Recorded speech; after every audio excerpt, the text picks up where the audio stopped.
Yeah, so it's coming up. Whoa! In there. Oh, really? Hey, I don't like using the word easy. I like to use the word straightforward, because even an easy job sometimes can turn into a really hard job. All right, we got my man Robin over here. Robin, where are you up to? Hey, not much. Not much. Yes, sir. Robin is working on this F350 over here. Yeah, it's big boy right This here. F350 needs a lot of love. Oh, yeah. It needs gear box, tie rod ends. Oh, actually, the owner told me that the brakes are pulsating when he's going down the road, so it might need rotors and pads too. So we're gonna have to check that. Actually, behind the camera, we have cameraman Matt. In this video, we will be working on a 2017 Mercedes GLS 450. But let's see what we have around over here. Let me show you guys the parts that Robin will be installing. Yeah, this is a big job. We have all this.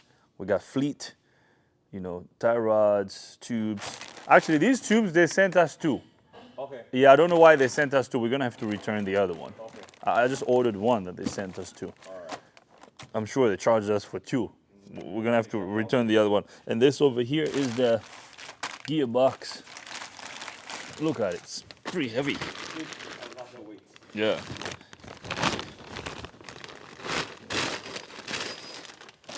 Look. Ooh.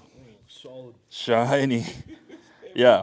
So what's happening with this truck is there is a lot of play in the steering wheel when he's going down the road, and the gears in the gearbox are completely worn out. And then let's check this one over here, Matt. We have this Audi Q7. You guys will see this because we're filming a separate video on this one. This Audi Q7 is losing power. The customer that brought it to us, he's one of our subscribers here on our YouTube channel. So I thank you guys for bringing business to us. I thank so many of you who have been coming here to service your vehicle. Now, the vehicle we're gonna work on is right over here. Now, before I show you the issue, so look at the wheel and look at the body itself, okay? Look at the back and then compare it to the front. Now, we're gonna come back to this, but let's go check on our youngster, our future master tech. Let's see what he's up to.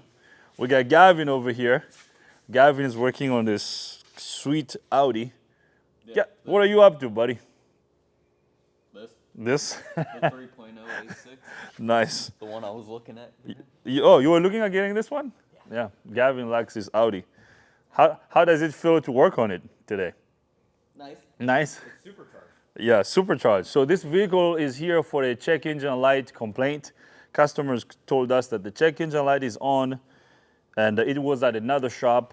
He picked it up, and the check engine light came back on, and he wanted a second opinion. He brought it to us. So right now, Gavin is getting ready to inspect it, right? Yeah. So Gavin's doing an inspection. Every time we're bringing a vehicle in the shop, we always inspect it before we address the issue that it came here for, because we want to make sure that everything else is good. Matt, you can come check out under the hood here. Yeah, this is a pretty sweet engine. Now, I see this is a red flag here.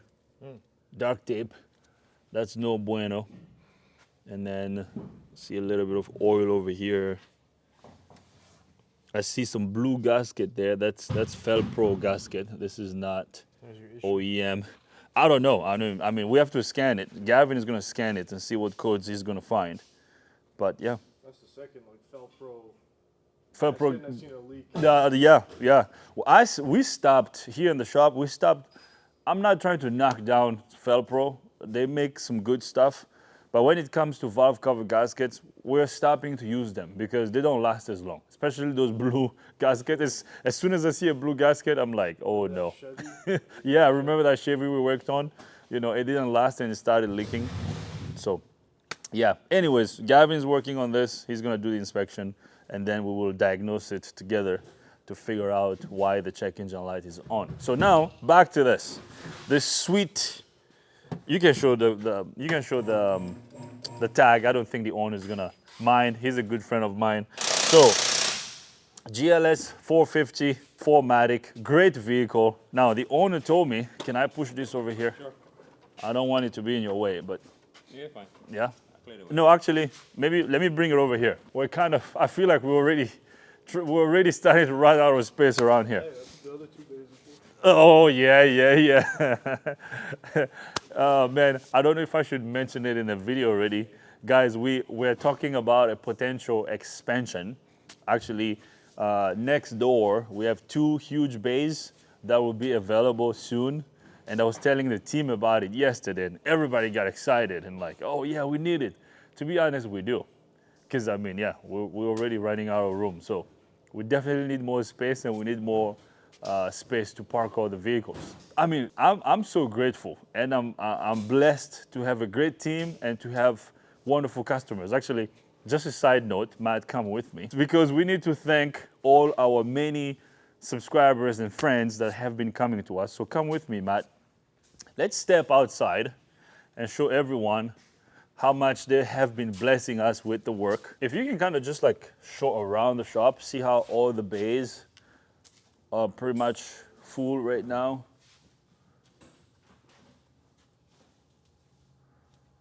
Okay, so it's packed in the shop. Now let's walk outside. We have a couple of vehicles right here in front of the shop. We have this Acura, we have this Ford truck, we have that Sprinter over there, and this is the parking lot. So look at our parking lot, guys. So the parking lot is full, and we have more appointments. We have more people coming. I'm showing you this not to tell you that we're busy and we don't need work anymore. No, we do need work. Keep coming, okay? I want you to keep coming. I'm showing you this just to thank you for helping us, to thank you for supporting us. We're growing very, very fast because of you. Actually, I was talking to the landlord. We're probably going to rent more space on that side over there so we can park the vehicles. Like right now, we have 2 Sprinters. You see this Sprinter over here? It has an Illinois tag. This Sprinter came from Chicago. So the owner actually drove it from Chicago. He drove 13 hours to bring this Sprinter over here. He left it here. It's losing power. He said, Dio, take your time, fix it, and then bring it to me once it's fixed. So the owner, Agustin, thank you very much for coming to us from Chicago. And then this one over here also, this one came from Chicago as well. The owner, his name is Tony. He said, Dio, I'm gonna tow my van to you, fix it, let me know when it's done. And I talked to the tow truck driver. He drove about, I think 14 hours to bring his van here. So once again, I feel so blessed and I'm so humbled and grateful for all these cars that we have. Now, as you can see, we have a bunch of cars over here. We have the work. We need to hire 2 more technicians. So if you're a technician that's looking for a job, let us know. Now, if you're outside of the US, don't send us an email or a comment in the comment section. If you are in the US, especially if you live in Maryland, let us know because we will be hiring 2 techs very soon. And ideally we want a A-level tech. If you're A-level technician, let us know. We would have a job for you. We can have you come over for an interview. If everything works out well, we will keep you here. Even if you're a B-level tech, I will be willing to get a B-level tech as well. So Matt, just show everyone, this is our shop. I mean, you guys have seen this. We have these 3 bay doors over here. Okay, now when I was in the shop, I told you we have other bay doors over here that are gonna open potentially. So it's these 2 over here. From where this truck is, over the hood of this big truck, so this door and then that door over there where that tractor is. So I was told that the gentleman who's renting these 2 bays, I believe he's going out of business, so he will be closing his business. And the landlord asked me if I need more space. I said, yeah, it's looking like we're gonna need more space. And he said, Dio, if you need more space, actually, one thing I'm gonna tell you, I was telling the team, he said, you are my best tenant. Out of all the tenants I have over here, you are my best tenants. You're keeping the shop clean. Because when we first moved over here, we told him we had a shop. He thought we were gonna have like a dirty shop, just like the typical, it's kind of sad to say, like the typical mechanic shop. Most shops are not really clean. Let's just be honest, right? So he thought we were gonna, you know, we weren't gonna keep his building clean. So after we moved in, we settled in, he comes every once in a while and he told me, you have the cleanest shop I've ever seen. He said, I've been in so many shops, but I haven't seen such a clean shop. And he said, you are my best tenant. You always pay on time, you never miss a payment, and you're keeping the area very, very clean. So if you need more space, I'm gonna give you as much space as you want. Matt, if you can just show around. So the guy owns all this property over here. He has a lot of space. There are more buildings up there. There's another building he's building towards the road. So he told me, Dio, if you need more space, I'll be willing to give you more space because you are my best tenant. And we've been here for, how long has it been, Matt? Almost a year. In September will be a year. September will be a year, yeah. So he said he loves us. He loves dealing with us. He loves doing business with us.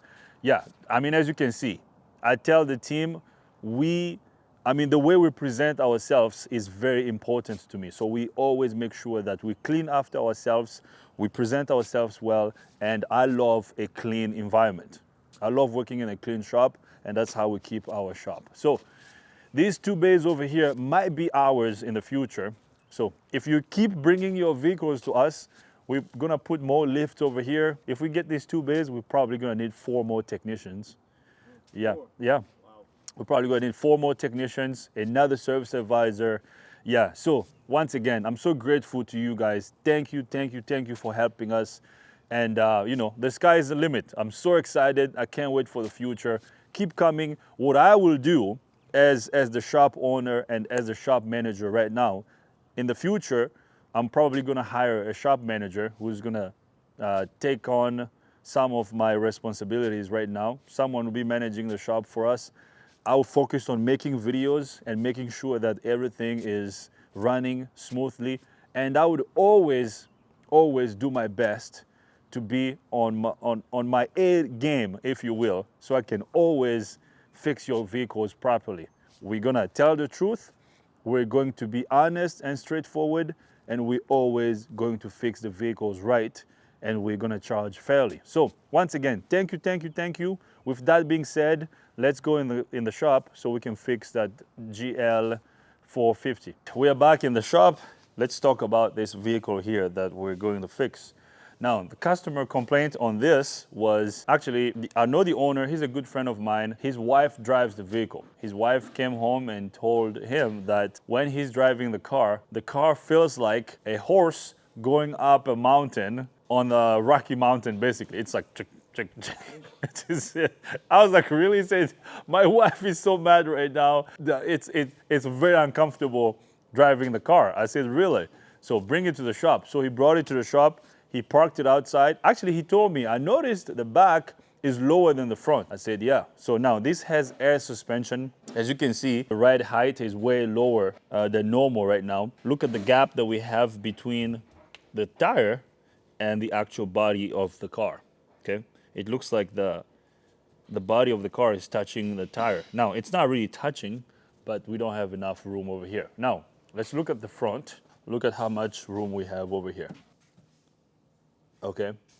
Now, I'm going to bring you with me in the car. There is also a light that comes on when the car is running. I'm going to start the engine and back up just a little bit because we're gonna have to lift up the vehicle. Okay, so right there, as you can see, the engine is running. We do have a message on the dash that says malfunction, and there's a symbol of a car with an arrow pointing up. So this message usually comes on when there is a malfunction in the suspension system. And also the tire pressure monitor light is flashing. That's customer's complaint confirmed. So I'm going to back up just a little bit.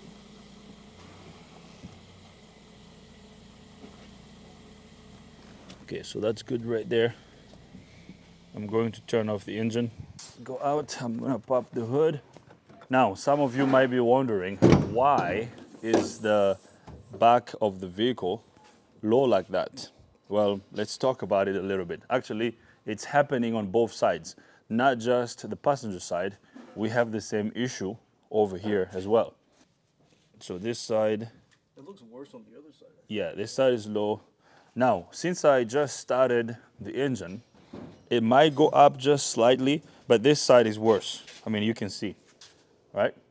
This side is way worse than the other side. Here's what usually happens. If one side is way worse than the other, 90% of the time, the issue is the airbag, okay, or the air spring. This vehicle has 2 air springs in the back that keep the body of the car up. Over time, these springs go back. Actually, how many miles does this thing have? Okay, I'll look at the mileage when we get on the other side. These springs eventually wear out and they start leaking air, so they will allow the air to leak out of the bag, and that is what causes one side of the car to be lower than normal, or sometimes both sides of the car to be lower than normal. Now, if you see the back of the car being lower than normal like this, your air compressor could be bad as well. But usually when you have a bad air compressor, it's going to affect in all the corners of the car.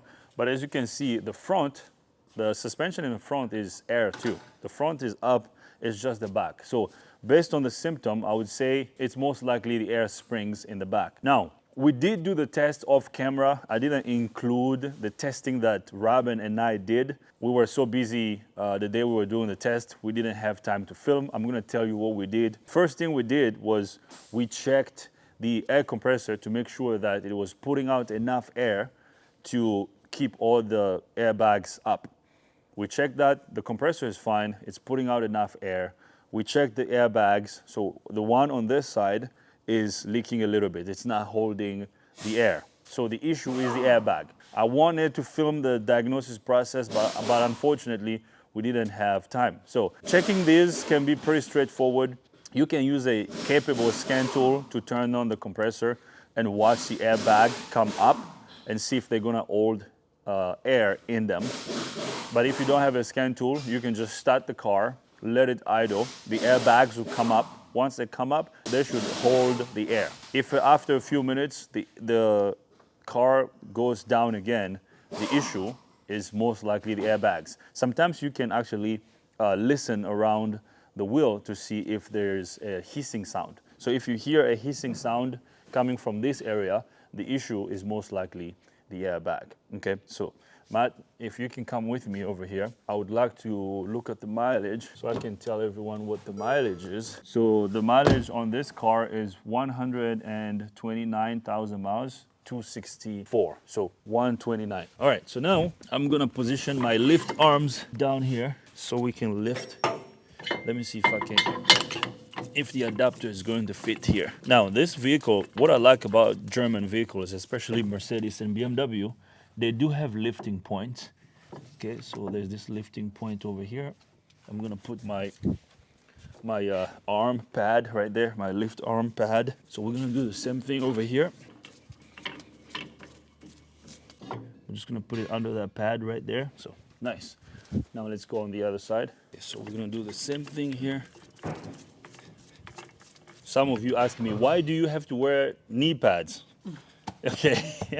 That's my way of knowing how he's ready to film. There you go. I wear knee pads for stuff like this. Every time I see you adjust them, I know you're about to come get me to film. Oh, really? Yeah, I know. It's so funny. I'll see you on the cameras and you adjust them and then you'll come and get me. Yeah, when I get my knee pads on, that means filming time. You see, actually, this side over here won't go in. You know why? It's a little lower. Yeah, because this side is lower than normal. There you go. Cameraman Matt is paying attention. It's coming. So this side is lower than normal. I can't even get this on the. So I'm gonna have to use a jack. I'm gonna have to use a jack and jack up the vehicle a little bit. Now, on these vehicles that have air suspension systems, when you lift it up, before you lift it all the way, you have to put it in lift mode. You have to press a button to put it in lift mode. But since there's a fault in the suspension system, it's not working. We don't have to put it in lifting mode. So Matt, let's go grab a jack over here. Where is that purple jack? Yeah, it's my favorite. I'm gonna have to lift it from this point because the back over there is way lower than normal. So I'm gonna have to do it from over here. So this should be able to lift the back.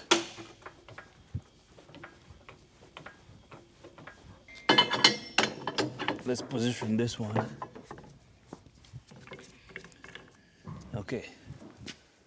So now, since we had a pad over there, if I lower this, it should be able to keep it up.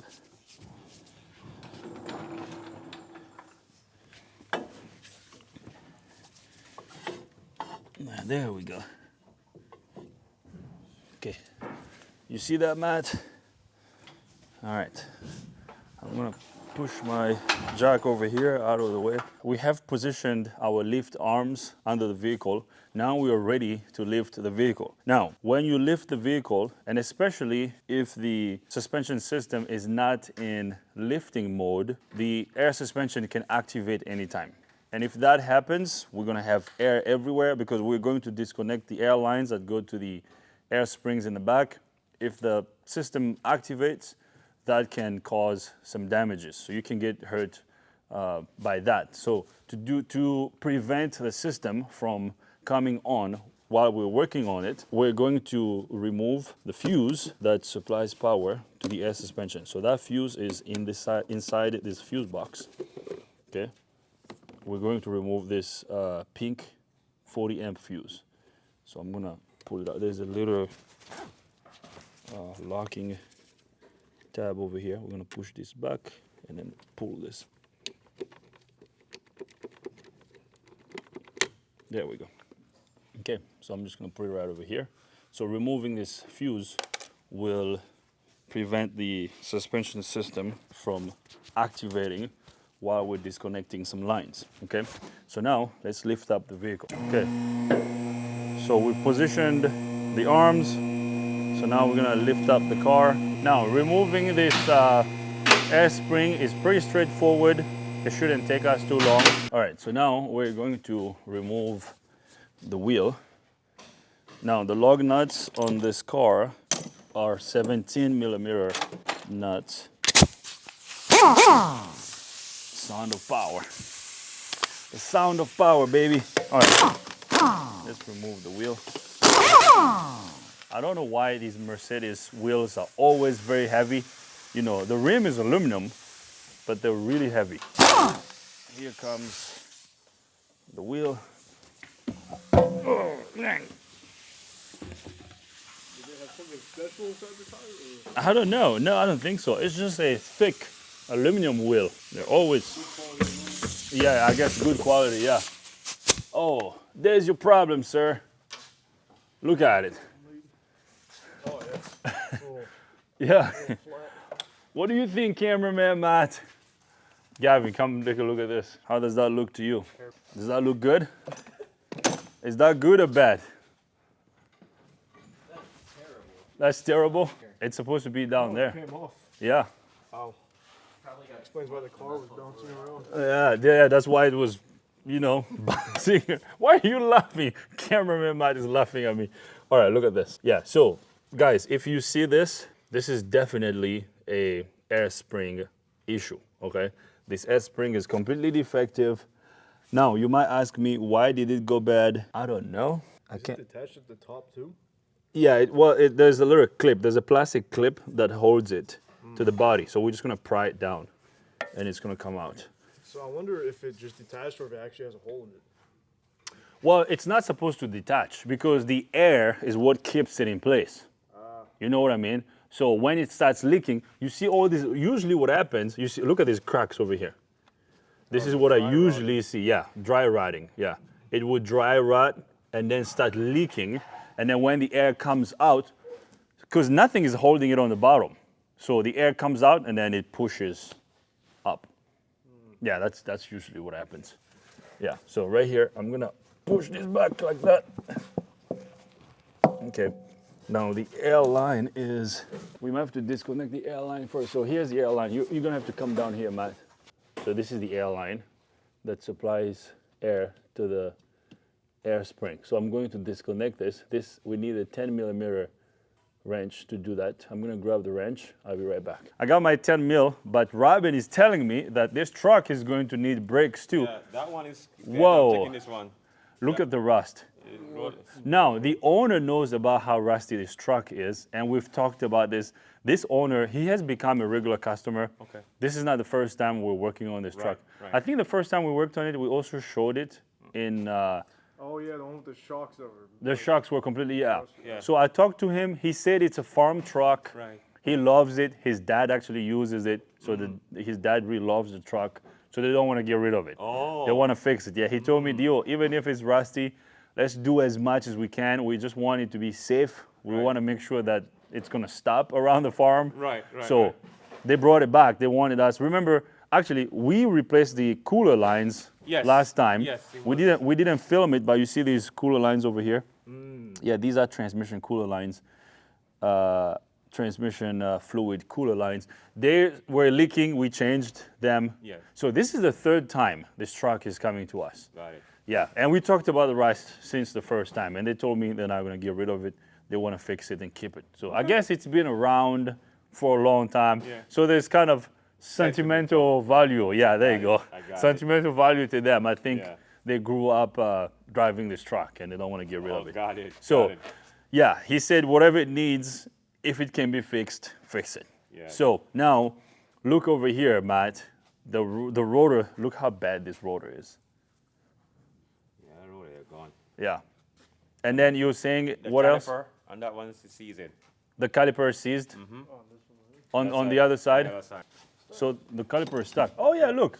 But it looks like someone had changed one caliper on this Yes, one. And that's a red flag. You should change two calipers. It is a red flag because you can't change one caliper. The calipers are changed as a pair. It's Yes. like rotors and pads. You have to change both at the same time. Absolutely. So because that caliper on that side looks newer than this one. Yeah, this Now this didn't happen here, guys. I want to make sure I clarify that. I'm sure you all know we're not gonna do that. No. So although this is the third time we've seen this truck, but they had been taking it to a shop over here, and then when we moved in, they looked us up. Actually, we're closer to their farm. Oh, okay. They looked us up, they like what we do, and they've been coming over here. So this is before this guy. Before And us. actually, we've become good friends, actually. He's a good dude. He also brought his other truck. So he has a couple trucks, and he's been bringing all his trucks to us. So yeah, this is a no-no. This is a red flag. Nope. We're going to have to change this caliper. As you can see, yeah, so look at that. This is stuck, completely stuck. Won't come off. Yeah, it won't come off. It's yeah, the pistons in the caliper are stuck. Okay, I will tell him. So he's gonna need rotors and pads And pads. and caliper. Calipers. Now, since that caliper over there is new, should we just change one or should we change both of them? Two. Still, right? Still two. Okay. Still two. I don't Because know. also that can cause some braking imbalance. Yes. Because usually what happens is when you have a new caliper on one side and old on the other, inside the caliper, inside the bore Yeah. of the caliper piston, there's a seal. Short stroke seal. Yeah, stroke seal. Yeah, so that seal is what pulls the piston back. Back end, yep. So as you continue to use the brakes, the stroke seal will wear out.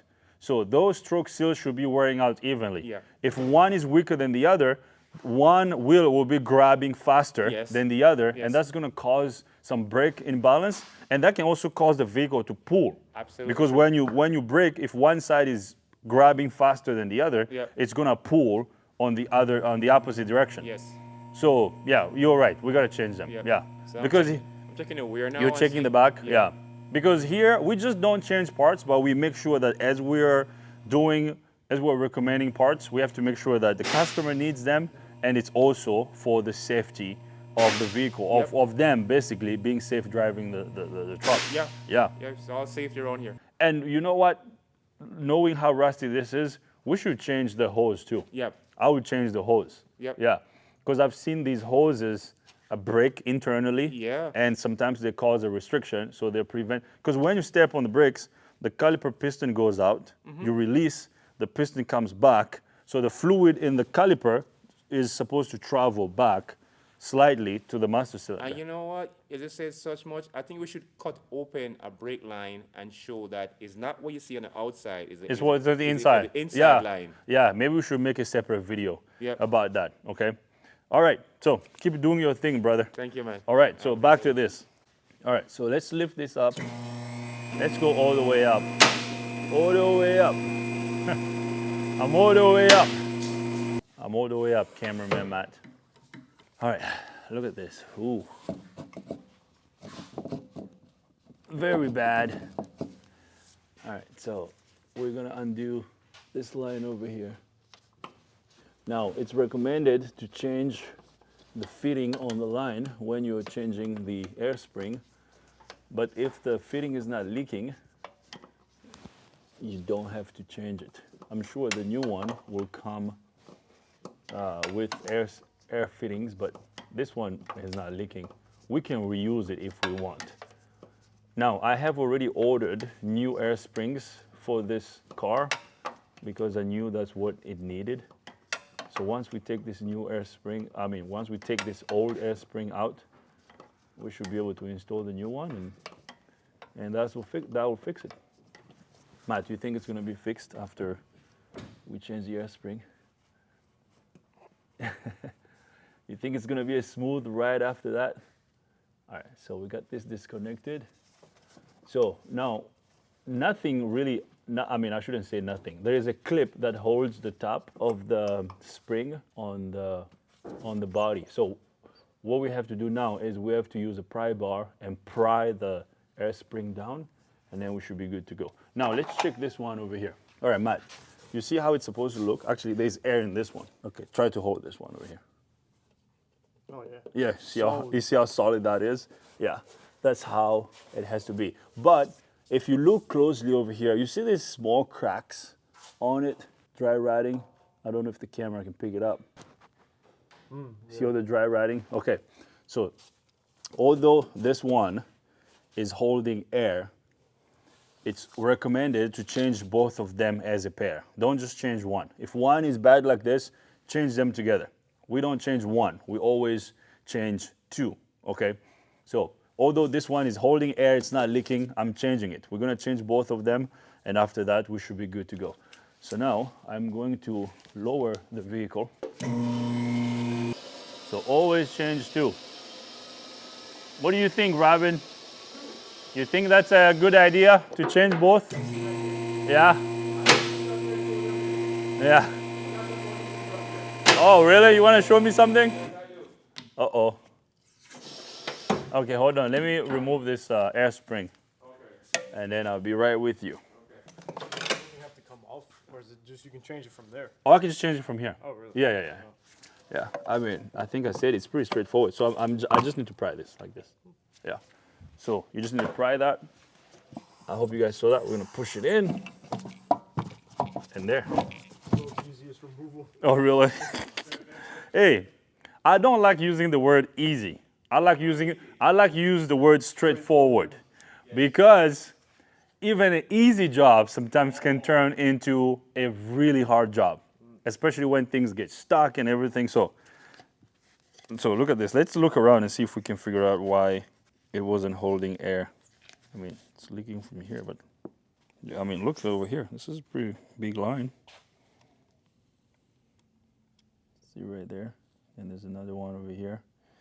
So probably smoke tested. I mean, I could, but you know we also have to move on. Yeah, we got other stuff we gotta do, Matt. Yeah, this is bad. I mean, come on. Just by looking at it, you can tell it's bad. It wasn't supposed to be squished like this. Okay. All right, we removed the air spring. So now I am going to get a new one. Once we get the new one, I'll bring you guys back up so we can install it. So I'm gonna put this one over here. So let's go see what Robin needs. You need help? No, I just want to show you something. You wanna show me something? Yeah. Okay. I'm trying to make it where you can see. Youngster, how's it going over there? Good? Take the wheels off and go underneath. You about to take the wheels off? Okay. So you can look right here. This piston Yeah. is flat. This one almost flat. So tell me that the piston is stuck in. So it's sticking. It's sticking on this one. The caliper piston is Yeah, sticking. Yeah, Okay. the caliper is sticking right in here. Both sides the same. You go to the other side, the same thing. Wow. Look at this leaf spring over here. Leaf springs are broken. Breaking. Wow. And the same thing on the other side. Same thing on the other side. Let's go check out the other side, man. So it's gonna need calipers all around and rotors too. Yep. Like I would change the rotors too. Yep. Look. Yeah. So when you look, if you can see this The piston right there. down is almost flat. That one is still pushing up, projecting it out. Yeah, they're supposed to pretty much have the same height. Yep. This one is way in, Yep. this one is way out. So Yep. which means this one is sticking. Yes, sir. The one up here is sticking. Yes, sir. Okay. So calipers Calipers. and probably hoses too. Yeah, hoses, absolutely hoses. Okay, no problem. We're gonna call the customer. Yep. I mean, he wanted us to look at the brakes and the suspension. Because the steering wheel, so the gearbox is loose. I mean, the steering wheel is loose. Look at this one over here too, man. This thing will eventually snap in half. I hope it doesn't happen while they're driving down the road. I mean, they say it's just on the farm property. So, yeah, look at They this. can change the whole Pack. The whole pack. Let's change it both sides. They love the truck. You know what? We should recommend it. Yeah. We're gonna take pictures. Actually, do you want to start another inspection report and then take pictures so we can send him? Yeah, I know he can come here and see. He trusts us. You know, when we tell him this, he's not gonna say, "Oh, I don't trust you." He trusts us, but it's always good. I like the show and tell. You know, it's always good to show people. Yeah, Absolutely. telling is one thing, but when you show and tell, I feel like it has more weight. Absolutely. You know, Yeah. so we should attach pictures Yeah. and send. It's not like our customers don't trust us. They do, but it's a habit of ours. We always like to show. Yeah, go up. They call it up and beyond. Up and beyond, yeah. We always like to show. If we're recommending something, we're gonna tell you why, Yeah. and we can show you why. Yeah, let me assign this to you. The inspection, Yeah. so we can just attach a bunch of pictures, Yeah. and then we'll send it to him. No Yeah. problem. So it looks like this is gonna need more than Yeah. he was expecting. Absolutely true. So, yeah, I'm sure he's gonna do it. He's gonna say, yeah, do it. All right. So, anyways, we're here to fix cars and trucks, so we can't complain. All right, I'm going to get new air springs for this Mercedes GLS 450 over here. Once I get the new springs, I'll bring you guys back up so we can install them. We have received our new parts from the parts store. I recommended installing OEM Mercedes-Benz air springs, but the customer said they weren't within his budget. We went ahead and got these aftermarket ones. So this brand is pretty good. R-Note, whatever. So here is the part number. R-Note, they are not sponsoring the video, okay? And we got these from the Napa of Mount Airy. Now these air springs are the same. Okay, they both have the same part number. Gavin told me that he found something over here. Gavin is taking pictures of the brake rotor. He's gonna attach those pictures in the inspection report that he's doing. So he's actually doing a DVI, digital vehicle inspection. So Gavin, what did you tell me earlier? Right, you can see it on there too. I got the good angle. Right here, there's a deep groove in the rotor, and there's smaller ones going all the way to the middle. Yeah, look at this. I don't know if the camera can pick this up, but there's a groove. Oh yeah, I can see it on here. Can you see it? Yeah. You know what's interesting is the pads actually don't look bad. Can you look at them from this angle here? Oh yeah, they're thick. Yeah, the pads are thick. So They're only the second marking. Gavin's gonna check the pads. Yeah, right there. So the pads are good. I don't know if someone had replaced the pads. The pads don't look bad, but the rotors. For me, I usually tell my customers, if I see a rotor that looks like this, I'm not just changing the pads. Actually, this has a ridge over here. See that? There's a ridge over here. If you see a ridge on the rotor, change it. Before you just change the pads, change the rotor and the pads, and then you should be good. Because that will cause some brake pulsation on the pedal when you're driving down the road, especially at higher speeds. We do things by the book, we do it right. That's why customers love coming to us. That's why you've been coming to us, and we appreciate you, and we're gonna keep taking care of you. We're gonna recommend things that you need, and we're gonna do it the right way. All right, keep doing your thing, Gavin. Back to this. Matt, do you wanna keep this as a trophy? Some decoration in your room. We should give this to cameraman Matt as a trophy. You know. All right, so let me get this out of the box, I guess. Not bag. Shirt's in a bag inside. Probably. Let's see what we're gonna find. Whoa! It wasn't in the bag. Okay, so here we are. Ooh, shiny. Look at it. Is there already air in it? A little bit. There's a little bit of air on it. So we're going to put this guy over here. I mean, we can use this new fitting that came with the spring, but the OEM spring that we have on the car over there is just fine, okay? Matt, if you look in here, look at this one. Look at the OEM one versus the aftermarket one. You see how this one has a little white piece in here, but this one doesn't? So this white piece is what holds it up there. It's gonna make it easy. You see this little stud over here? See that stud? So this white piece goes on that stud, it holds the top. Oh, we got some instructions, Matt. Who reads instructions? Not you. Unless the service info. So everyone you can pause this if you want to read the instructions. Let's see if this one has that little piece. Oh, what do I know? Yeah. Okay. More instructions on how to change this fitting. Yeah. So at this point, I have changed over thousands of these, okay? A lot. What you want to make sure of is the little O-ring on the nut of the fitting. If that O-ring is good, you can reuse it. So now you can change it. Now don't leave me a comment saying you didn't change it, it's not gonna work. Dude, from experience, it's gonna work, okay? If the O-ring is good, you don't need to change it. So if you wanna know how to do this, you can pause this and read and do it. But I'm gonna tell you, you see over here, this O-ring on this fitting, on this nut, if this O-ring over here is good, and if this is good over here, you're good to go, okay? So don't leave me a comment here. Okay, so this is the piece I was talking about. It came with it. What do I know, man? What do I know? So this will go up there. So we're gonna push this one in like this. Just leave that right there. Then we'll push it up. So what else is remaining, cameraman Matt? Putting it in. Putting it in. Matt, you know people are saying you should be wrenching. Do you think you're gonna be wrenching? I could. You could? Matt said he could. I don't know if I can trust you with a customer's car. All right. Just let me do the brake. Just let you do the brakes. So I'm gonna remove this fitting now. Guys, I'll have to think about it, okay? I know some of you want to see cameraman Matt wrench around here. Master mechanic Matt. Master mechanic Matt. I don't know. I'll think about it. Now, there's a little notch over here, Matt. This.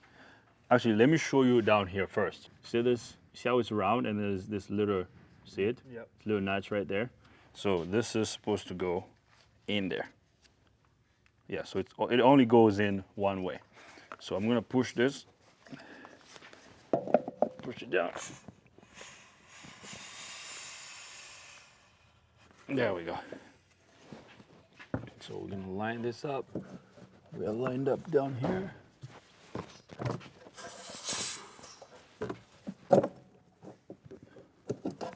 Okay, see? It's sitting. See, I can't turn it.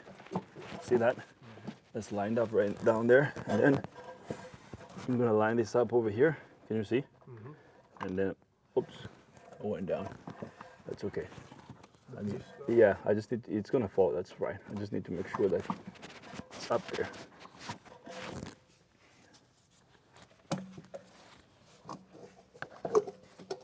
There. There we go. See that right there, cameraman Matt? We're good. So now let's go under the vehicle and attach our air supply line. Yeah. You know, I gotta make it look easy. I'll be sitting there.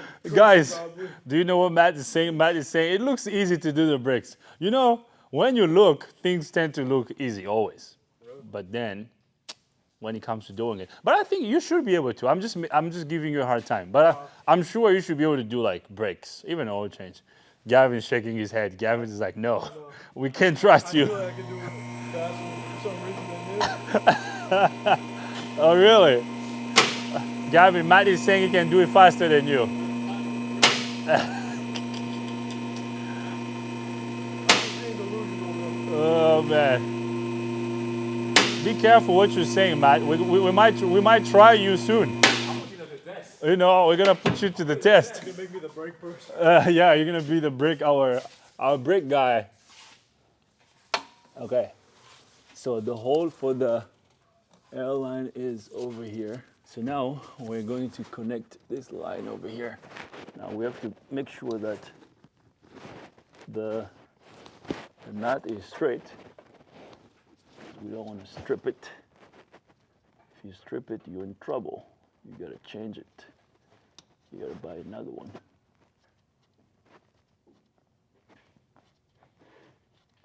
So ideally, you want to get it started by hand first. Once you get it started by hand all the way, right there. Can you see that, Matt? You see that? So I got it started by hand first, all the way.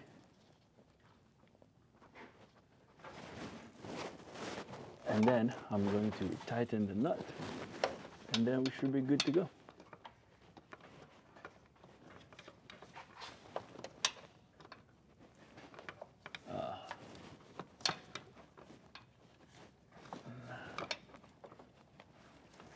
Oh, this thing is kind of in the way. How am I going to?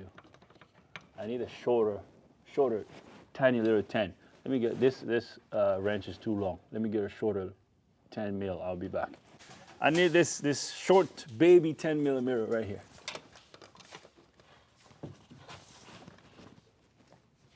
Yeah, tighten this. Now the body of that spring is plastic, so you don't want to go really gorilla on this. Just tighten up. Get right there. See, the spring is sitting. We're good. Now it's gonna sit at an angle a little bit because there's no air in the spring, so we're good there. We're gonna leave it just like that. Now, I'm going to change the one on this side. Actually, look over here, Matt. Look down here. See how it's sitting well? Okay, so we're good. That's the bottom of the air spring. Should we film it like filling up with air? Yeah, but the thing is, I want to change this one first, Okay. and then we can start it. Because once we reinstall the fuse and we start it, it's going to start filling up with air. Actually, let me change this off camera because it's the same process. Yeah. Okay, we don't need to film.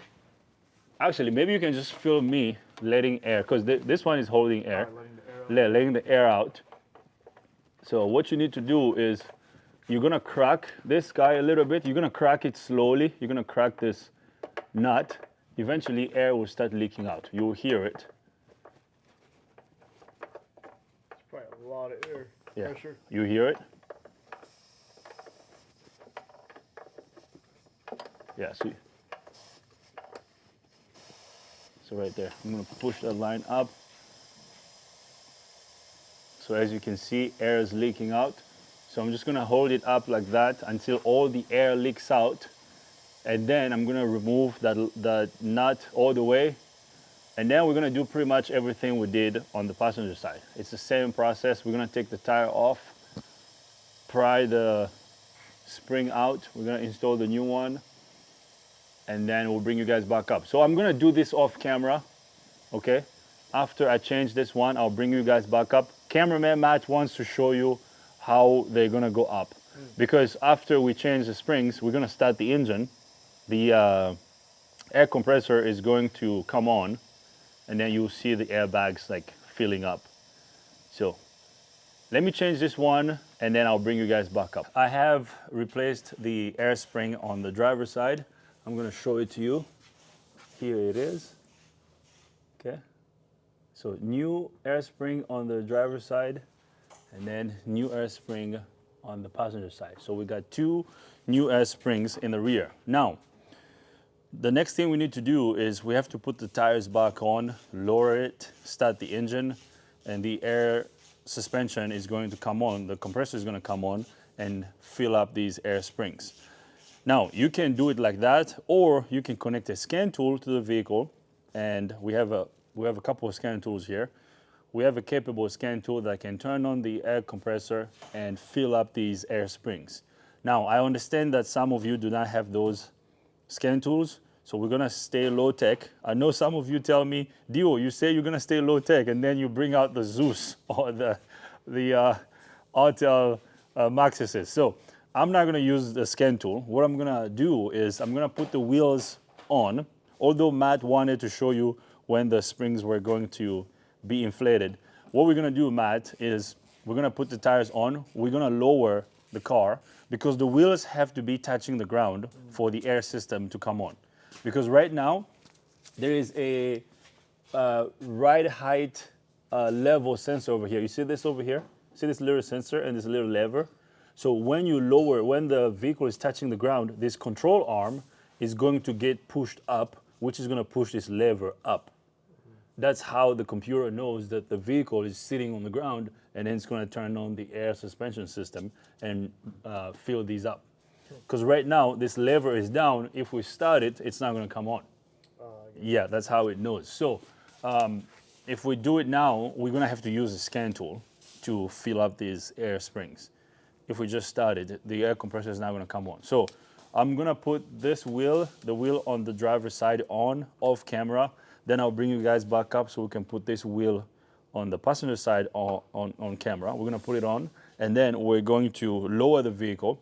Matt, you're probably gonna have to use a creeper and just look underneath, and then I'll start the engine.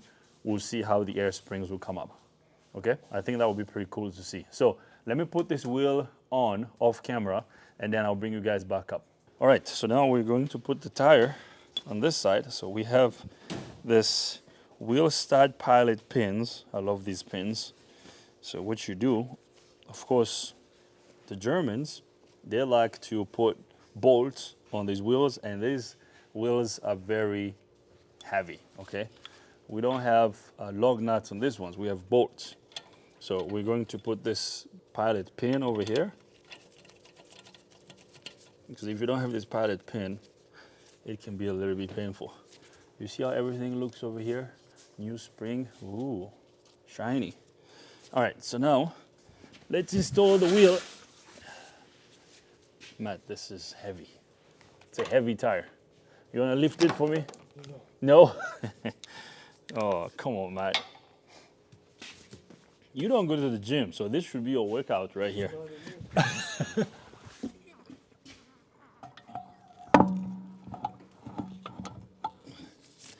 Yeah, this thing is freaking heavy. All right, there we go. Yeah, having this pin makes a huge difference.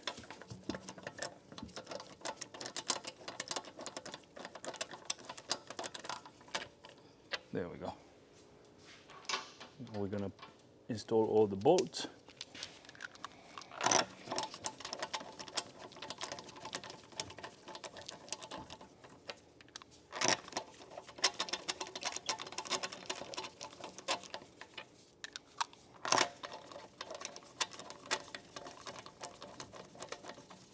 Now I'm gonna get all these bolts snug, and then I will use a torque wrench so we can torque all the lug bolts. But we have to lower the vehicle first to torque them down. So we're gonna put this back on our set over here. This is good to have. If you work on your own vehicle and you own a Mercedes, if you do some do-it-yourself projects at home, I'll recommend you get this. You can get this from Harbor Freight.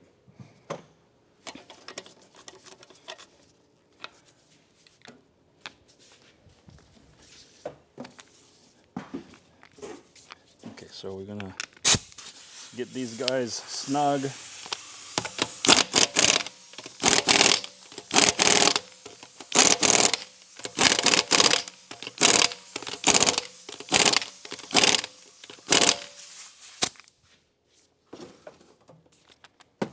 Okay, so now we're gonna lower the vehicle. Let's bring the car down until the wheels touch the ground.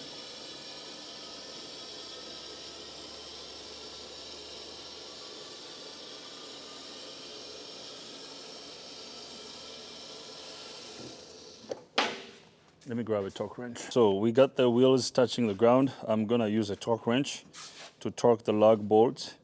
The torque spec for these bolts is 110 foot-pounds. So we're gonna set this to 110 foot-pound. So right there. So we're gonna torque these. Nice. Nice.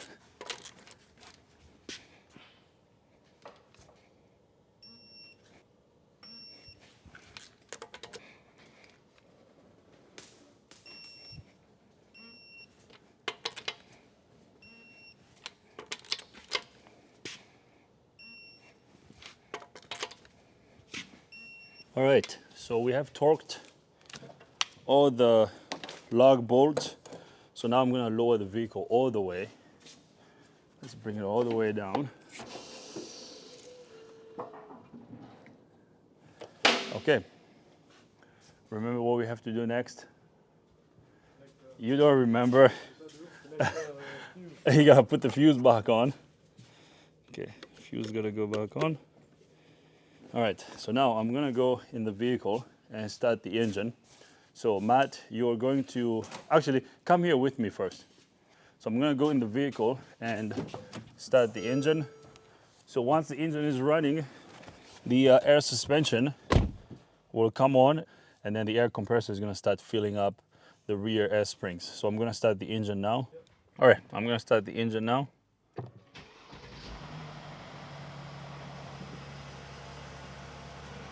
So we're gonna let the engine run.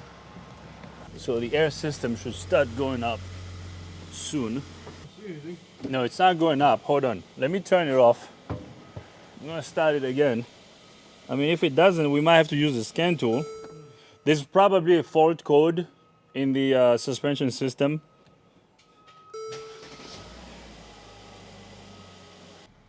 Okay, it looks like it's not coming up. Is it? Do you see it coming up or no? No. Is What- there a button you can press to lift it up? I am. I'm pressing the up button. The light is flashing, which means there's a fault. So we're gonna have to use a scan tool. I wanted to do this without the scan tool, but it looks like we have to bring in the big gun. Yeah, it's still saying malfunction on the dash. So we're gonna have to use a scan tool for this.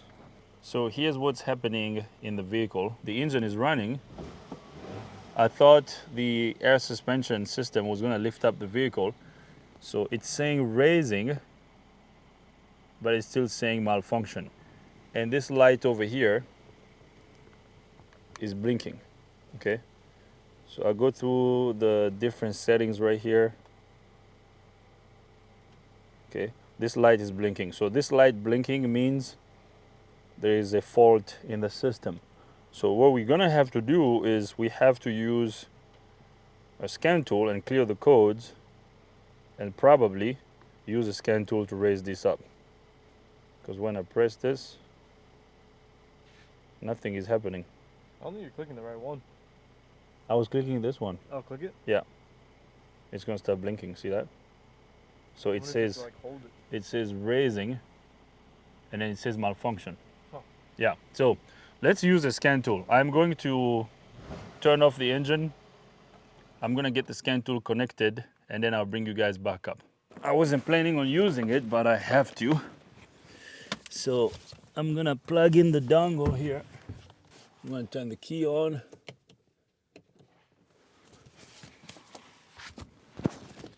Okay, key's on.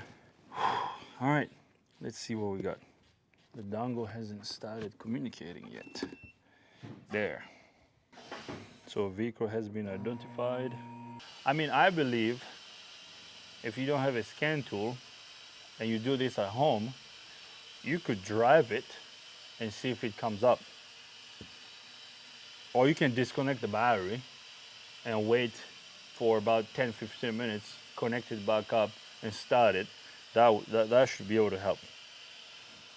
But since we have the scan tool, now we gotta use it. The air quality sensor has a malfunction. There is an internal electrical fault. Air conditioning, oh, that's AC stuff. The compressed air sensor for system pressure has a malfunction. There's a plausibility signal. Calibration of the vehicle level was not performed. Interesting. Okay. So we have to be in the suspension control unit. I'm gonna clear all these codes. Let's erase all of them and see what happens.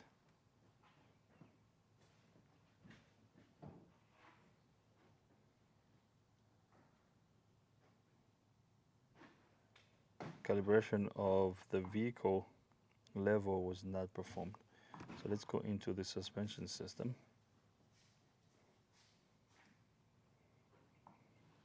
Let's go to special function. Teaching processes. Level calibration. Level calibration requires the following prerequisites. A level sensor has been replaced, the control unit was replaced, the vehicle was incorrectly calibrated. Turn the key on. The vehicle must be positioned on the wheel alignment system as per specification. Let's see. We're doing a calibration, so it's lowering the front. It's letting the air out of the front. Watch this. See how the front is coming down?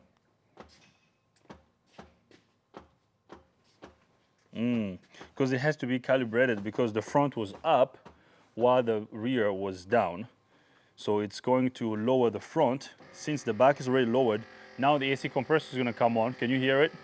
It's coming on. So now it's going to fill the suspension system. So it's going to fill all of them. Is it going up? Can you go back there and film? You see it? Yeah. There you go. Yeah, all of them will come up. Yeah, so it's coming up. Whoa!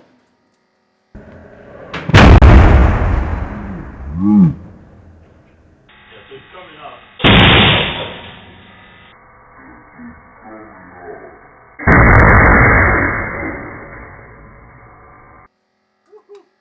I don't know what that was. Is that the new spring? I think so. It blew up? Oh yeah. What? Whoa! Whoa. Well, there goes the rest of it. Oh, what the heck? Oh yeah, there's plastic on the ground now. Plastic on the ground? My. Both of them? It's the ones that just installed. They blew up. They blew up. The new air springs just blew up. Can you show? Whoa! You can see the dust. What in the frick? This is why we don't get aftermarket. Aftermarket parts. Oh, yeah. Now, I hope the fact that it blew up, I hope it didn't damage anything down there. Well, we're gonna find out. At least it's on the lift still. My ears. I I know. have my head right. Guys, the new air springs just blew up on us. And you guys saw, it's not that we installed them incorrectly. And these ones are pretty easy to install. It's not like you're gonna install them. Yeah, you know, exactly what you just said. Sometimes the easiest thing becomes the most difficult. Matt was saying earlier, that was pretty easy. Words, You man, see? your words, bro. Your Yeah. words. And there. World's easiest removal. Oh, really? Hey, I don't like using the word easy. I like use the word straightforward, because even an easy job sometimes can turn into a really hard job. But you know what though? This is dangerous. It is. This thing can blow it and hit us here. This have can my head kill under there. someone. So okay, let me turn the key off. Let me. You want to put the car up yet? Are you okay? Oh yeah, my ears are just ringing Okay, I'm gonna. a little bit. Okay, come here. My ears are ringing too. Dang. All right, so I'm going to disconnect the scan tool. Woo. So that brand is not good then. What is it called again? We're gonna see. I forget the name. I was making fun of it. I'm gonna turn the key off. Yeah, hold on. We gotta see what happens. But I have to disconnect I have to remove the fuse. I think this video is gonna be a little longer than we thought. Well, I'm glad we're showing this because we don't want anybody else trying to do this at home Yeah. and this happening to them. Because there's only one way to install this air spring. I installed it properly. We're sending air to it and then it blew up. So did they actually like split and rip open? Well, we're gonna lift up the vehicle and find out.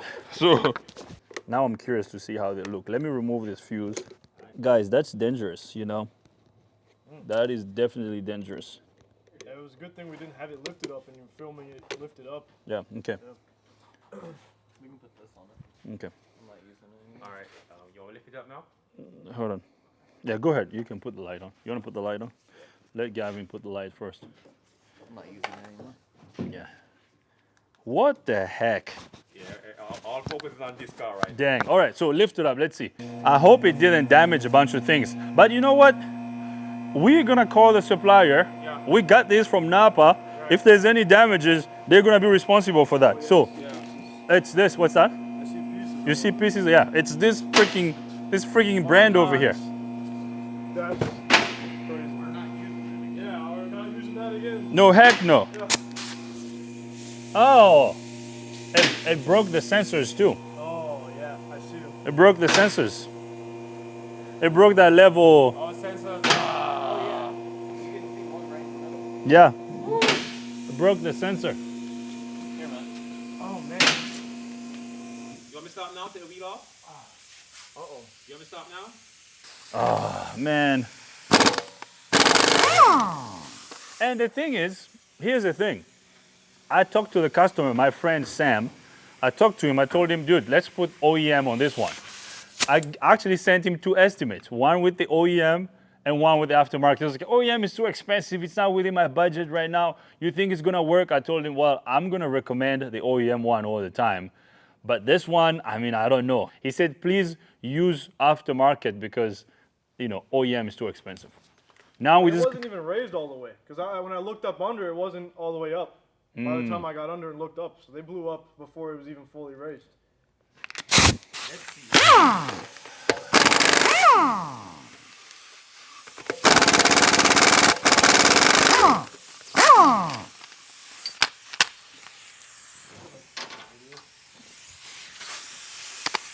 I mean, that's what the computer, the scan tool said.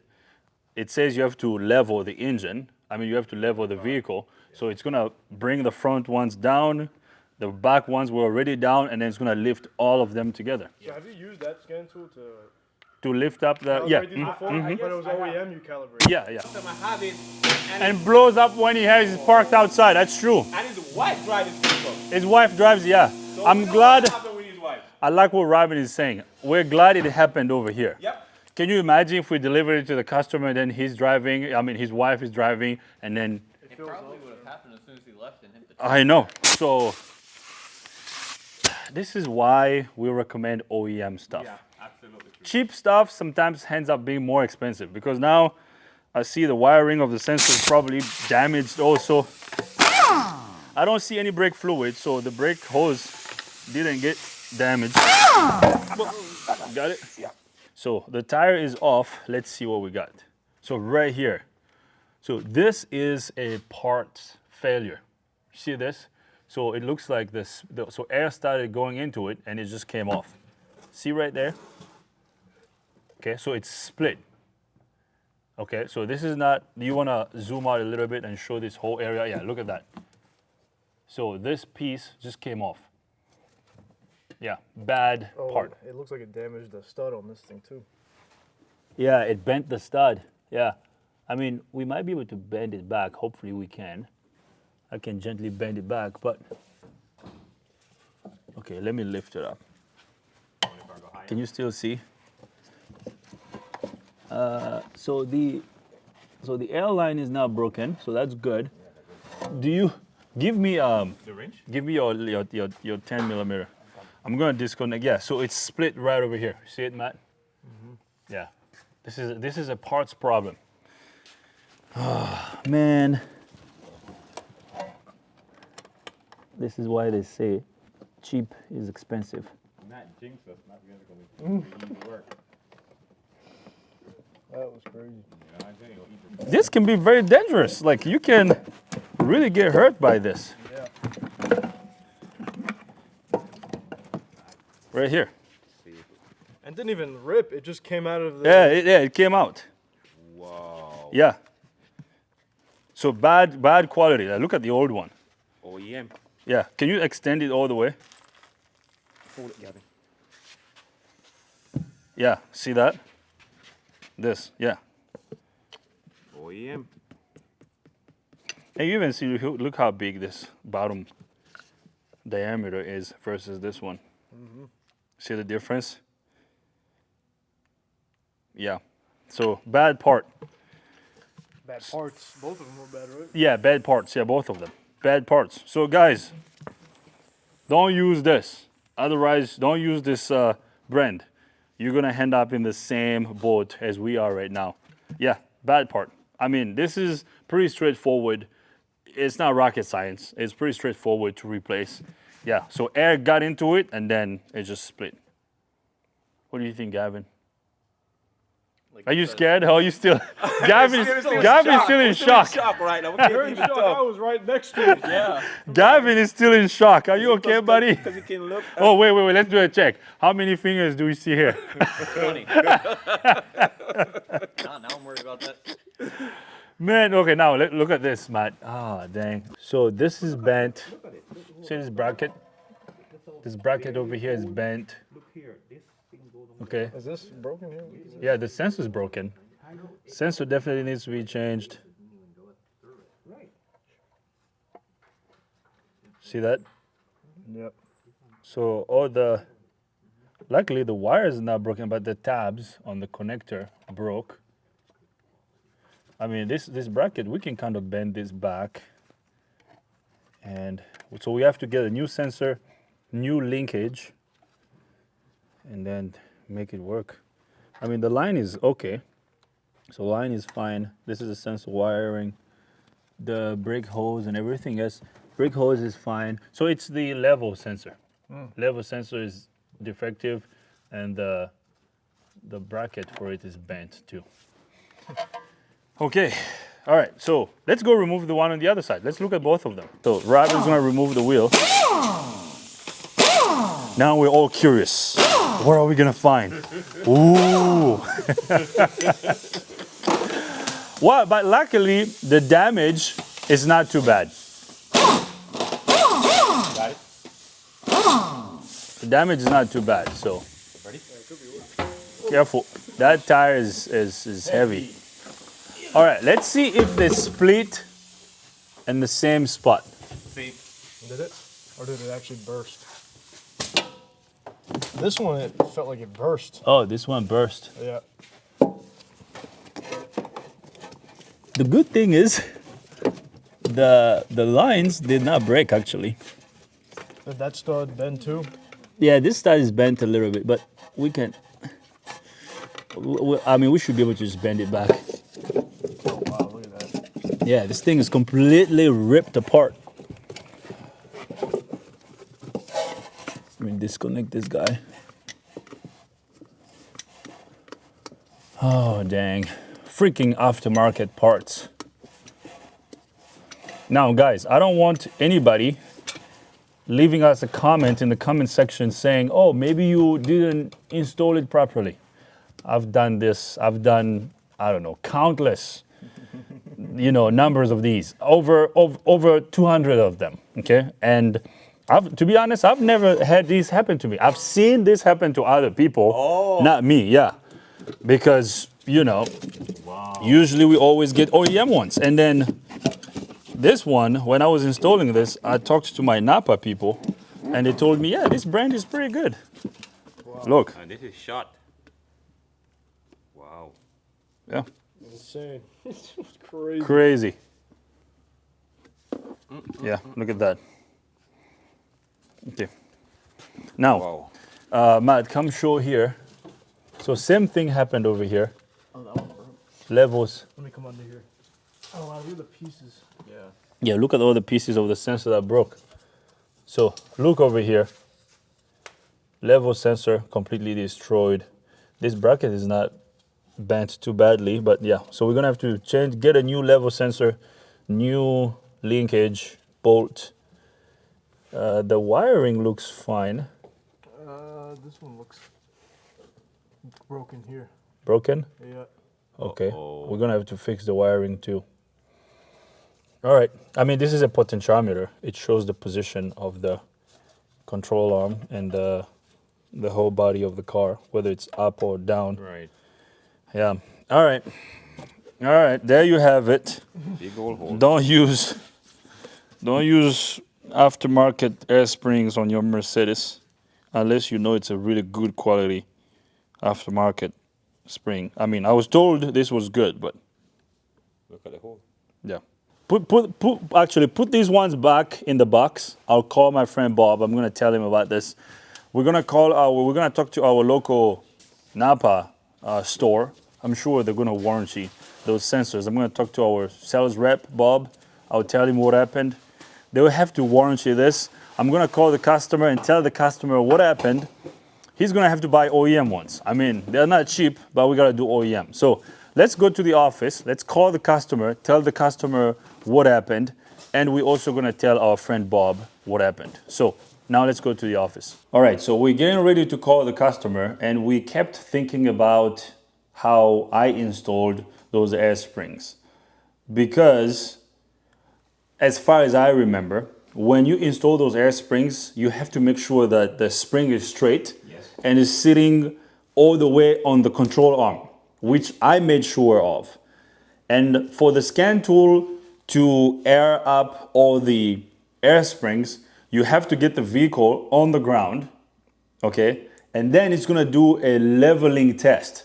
So it's gonna deflate whatever side that has air, it's gonna deflate, and then it's gonna start lifting them up. So I don't think we installed them incorrectly. You can correct me if I'm wrong, but I have installed many of these. Every time I install these, I install them the same way. Put it on, make sure it's straight, lower the vehicle. Sometimes when you just start it, there's a BMW I did. I didn't film it. I just changed the springs, put the vehicle on the ground, started it, and then the springs came up. And I did the same thing on my sister's Mercedes. Same thing. I changed them. The vehicle was down, started the engine, and then it went up. So on this one, we did the same thing, but they blew up. So I don't think that's the issue here. I believe it's a parts issue.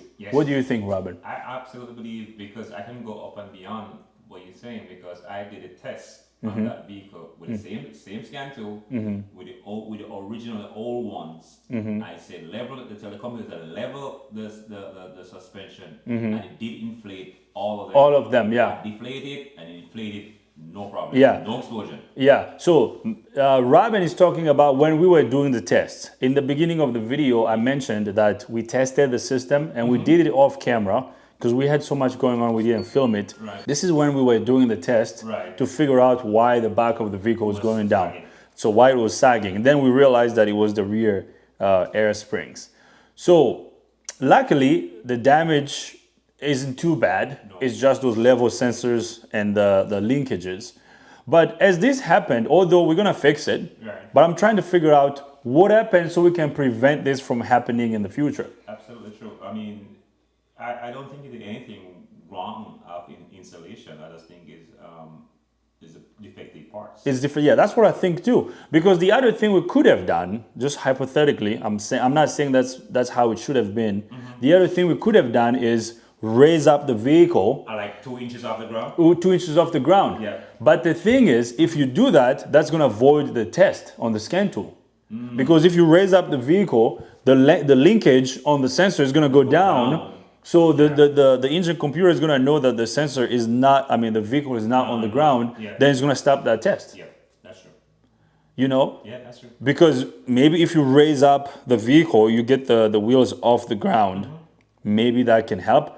But I've done them all the time. I always have done them with the wheels on the ground. Like every time we change air springs over here, we always do it with the wheels on the ground. I don't think you did anything wrong. Yeah. No. Because even say you put it on and then it was supposed to be off the ground a little bit, that doesn't make it stop and exploring the springs. That's how it did just a minute ago. Because if you put it on and you say you're supposed to have it like 2 inches off the ground and you put it on the ground, it won't stop it from working. From blowing up, No. yeah. And you also, here's the other variable. If you raise it up, Right. because the bottom of the spring is not held by anything. No. So it means if you raise it up, the bottom of the spring is gonna hang. Yeah. So if it hangs, it's not gonna sit properly, No. and it might be at an angle. And I've seen this already. I've seen where Alasha Point was. They installed it and it didn't. The bottom didn't go in, but it didn't explode. It didn't go in properly. But it didn't explode, it held. Yeah. It held in there. Yeah, because if you lift, because the vehicle has to be down, Yes. so that the air spring can be squished a little. The bottom of the actually, hold on, I'll be right back. Okay, I had to stop and walk into the shop and show you this piece of instructions that came with the air spring. Now, I know this. And when I said who read the instructions earlier, I threw this away because I've seen these a lot. I've read this on so many on the other springs that I had installed in the past. Here's what happened. We were talking about whether, because right now I'm thinking about if we could have prevented this. Is it a mistake that I made, or is it just a parts failure? I believe it's a parts failure, because if you raise up the vehicle, first of all, it's going to void the test on the scan tool, and the bottom of the spring is going to come up, which they're showing in this picture. You see that? Yes. They actually they actually circled it yellow, and what does it say? Failure to properly seat the spring may lead to component damage and void warranty. I know we installed it properly because when I put it on, I made sure the spring was straight. Seated. I'm going to show you, Robin. You see? Yeah, I see. Because what happens, if you lift up the car, the bottom is going to come off the control arm. Right. Exactly what you said. You know, kind of like what they're showing over here. Yep. If you do it like this with the wheels off the ground. And this is what you told me. You said when you were at the other shop, Yep. someone installed the spring, Exactly the like bottom was off, but it didn't blow, No, it did not blow. but it wasn't sitting properly. Exactly like what happened here. Like what went over here, right? Exactly. So this happened at the other shop that Yes. you were working at Yes. before you started working here. Yes. See? And And did the not thing blow. is, and it didn't blow. Yeah, usually when it's a good quality air spring, it might be crooked a little, but it's not gonna blow. No, it's not. No, it's not. You know what I mean? Yeah. So this is, I'm not saying this is what happened, but this is just me thinking. Yeah. Because for me, when something happens, I always like to think why, That's so I the can learn from it That's or the key. prevent it from happening in the future. Is it our fault or is it just a parts failure? But based on what I see, it's parts failure. Yeah, you see, why you say this, so going back to what you said, is asking the question why. And once you keep on asking why, Yeah. you come with the same answer. It wasn't installation fault, it's a parts fault. Yeah. Because the only thing could happen would be this. If it wasn't seated, Installation, yeah. if you lift it off the ground. Or lift it off the ground, then it will be crooked. Yeah. Yeah, because if I made a mistake, guys, you guys know how we do things around here. Yeah. I don't mind. No, you don't. You know, I don't mind owning up to my mistake. I don't mind saying that I made a mistake. If I have to eat it up, I will. Yeah. You know, I don't want to do that, but if it's a mistake I made, I'm gonna fix it. And that's part of learning and doing business. And Right. sometimes things don't go the way you plan. But if I make a mistake, I'm gonna say I made a mistake and we're gonna fix it. Yeah. But in this case, we didn't. And as I was going to the shop to get this, I was able to talk to our friend Bob, our parts rep here, our local Napa parts rep. They're actually going to warranty these air springs. Yes. They're gonna send us new ones. They actually said they're gonna send us better quality ones. Yeah, yeah. They're also gonna warranty the sensor. I told them if you're gonna warranty the sensor, I'm not gonna install aftermarket sensors. We have to install OEM sensors. Absolutely. So they're gonna get us leveling sensors from Mercedes and the linkage and the pigtail. So Napa is covering it. Yeah, that is Okay. good. Yeah, it's good. They're gonna cover it.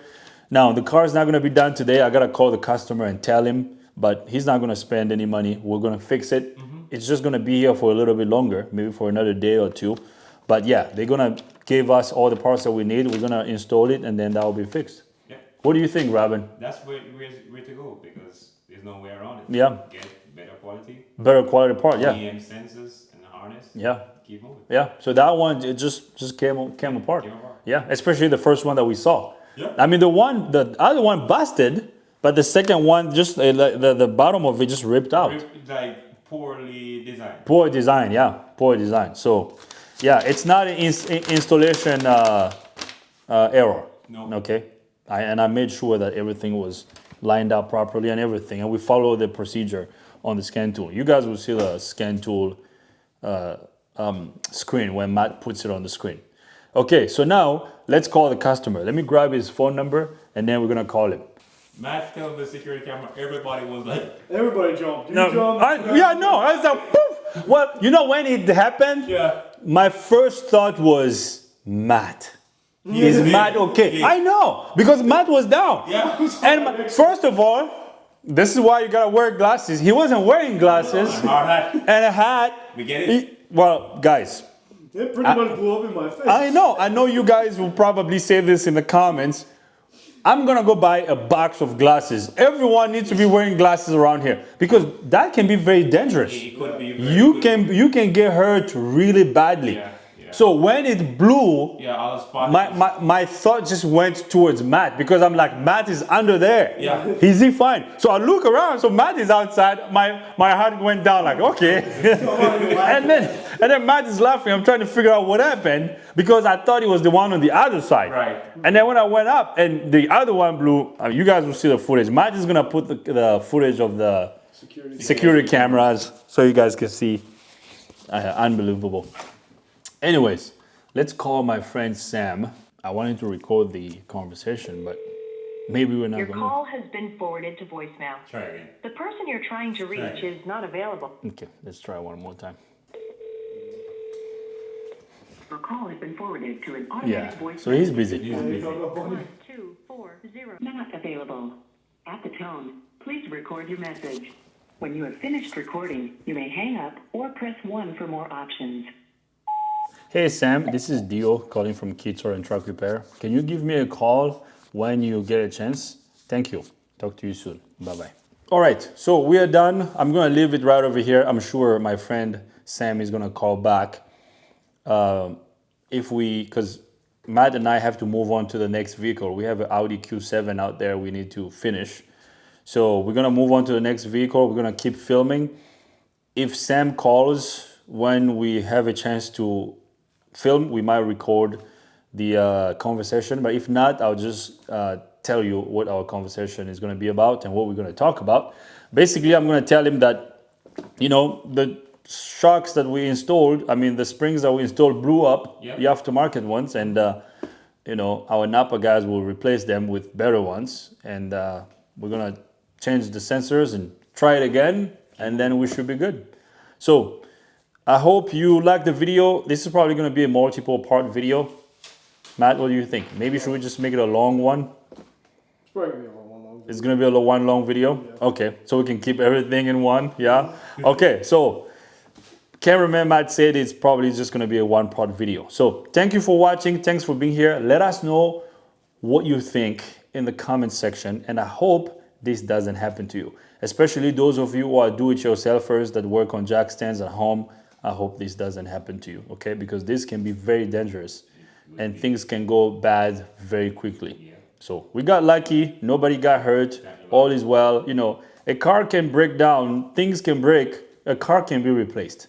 Things can be replaced, but a human being cannot be replaced. So I do care about everything around the shop. I care about the cars and everything, but things happen. You know, a car can break, something can break, you can replace that. But I don't want anybody here getting hurt. I'm always checking and double checking.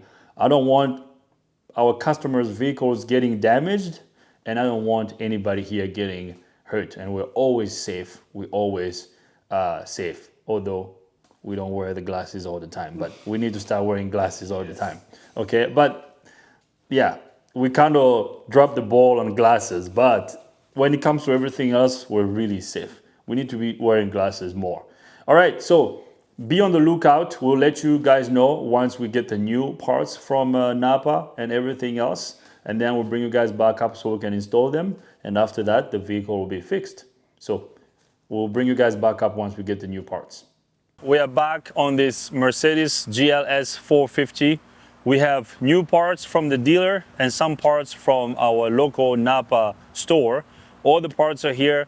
I'm gonna show you all these parts in a little bit, but before we fix this, I want to tell you how I'm feeling as I'm standing over here. It feels so nice, okay? I want to show you how cool our shop is. So, cameraman Matt, if you can follow me over here, we have this device over here. It's called the Portacool. It's so cool, and it's making our shop even cooler. Okay, so it's so hot outside, and it feels so good over here. Now, we have two of them. Now, of course, this shop is huge. We can't get AC in this, but we bought these two Portacools over here. This blows cold air, and it feels so good. Like as I stand over here, oh my gosh, I just want to keep standing over here. I'm loving it. We have our youngster here doing bricks. Can you come show what Gavin is doing?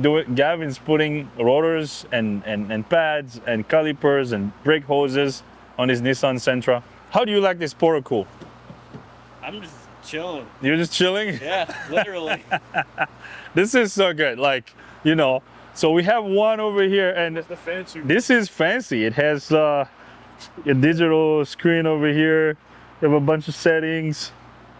I remember how we were like sweating like pigs at the other shop, but this year we said, you know what, we've been working hard, and yeah, let's make sure we're working in good conditions. Okay, so we have one over here. Matt, you can once again show this, and then there's another one over here. Yeah, I love these Portacools. They run with water. There, they run with water. Yes, so we have to mention that. And then there's another one. This one is loud. This one is pretty loud, but it does a great job. Okay, so we have these devices over here, you know, one over here and another one over there. So both of them are keeping the shop cool. Okay, so we have one over here. If you're working on this lift, you just turn it around, you direct it to this lift, keeps you cool.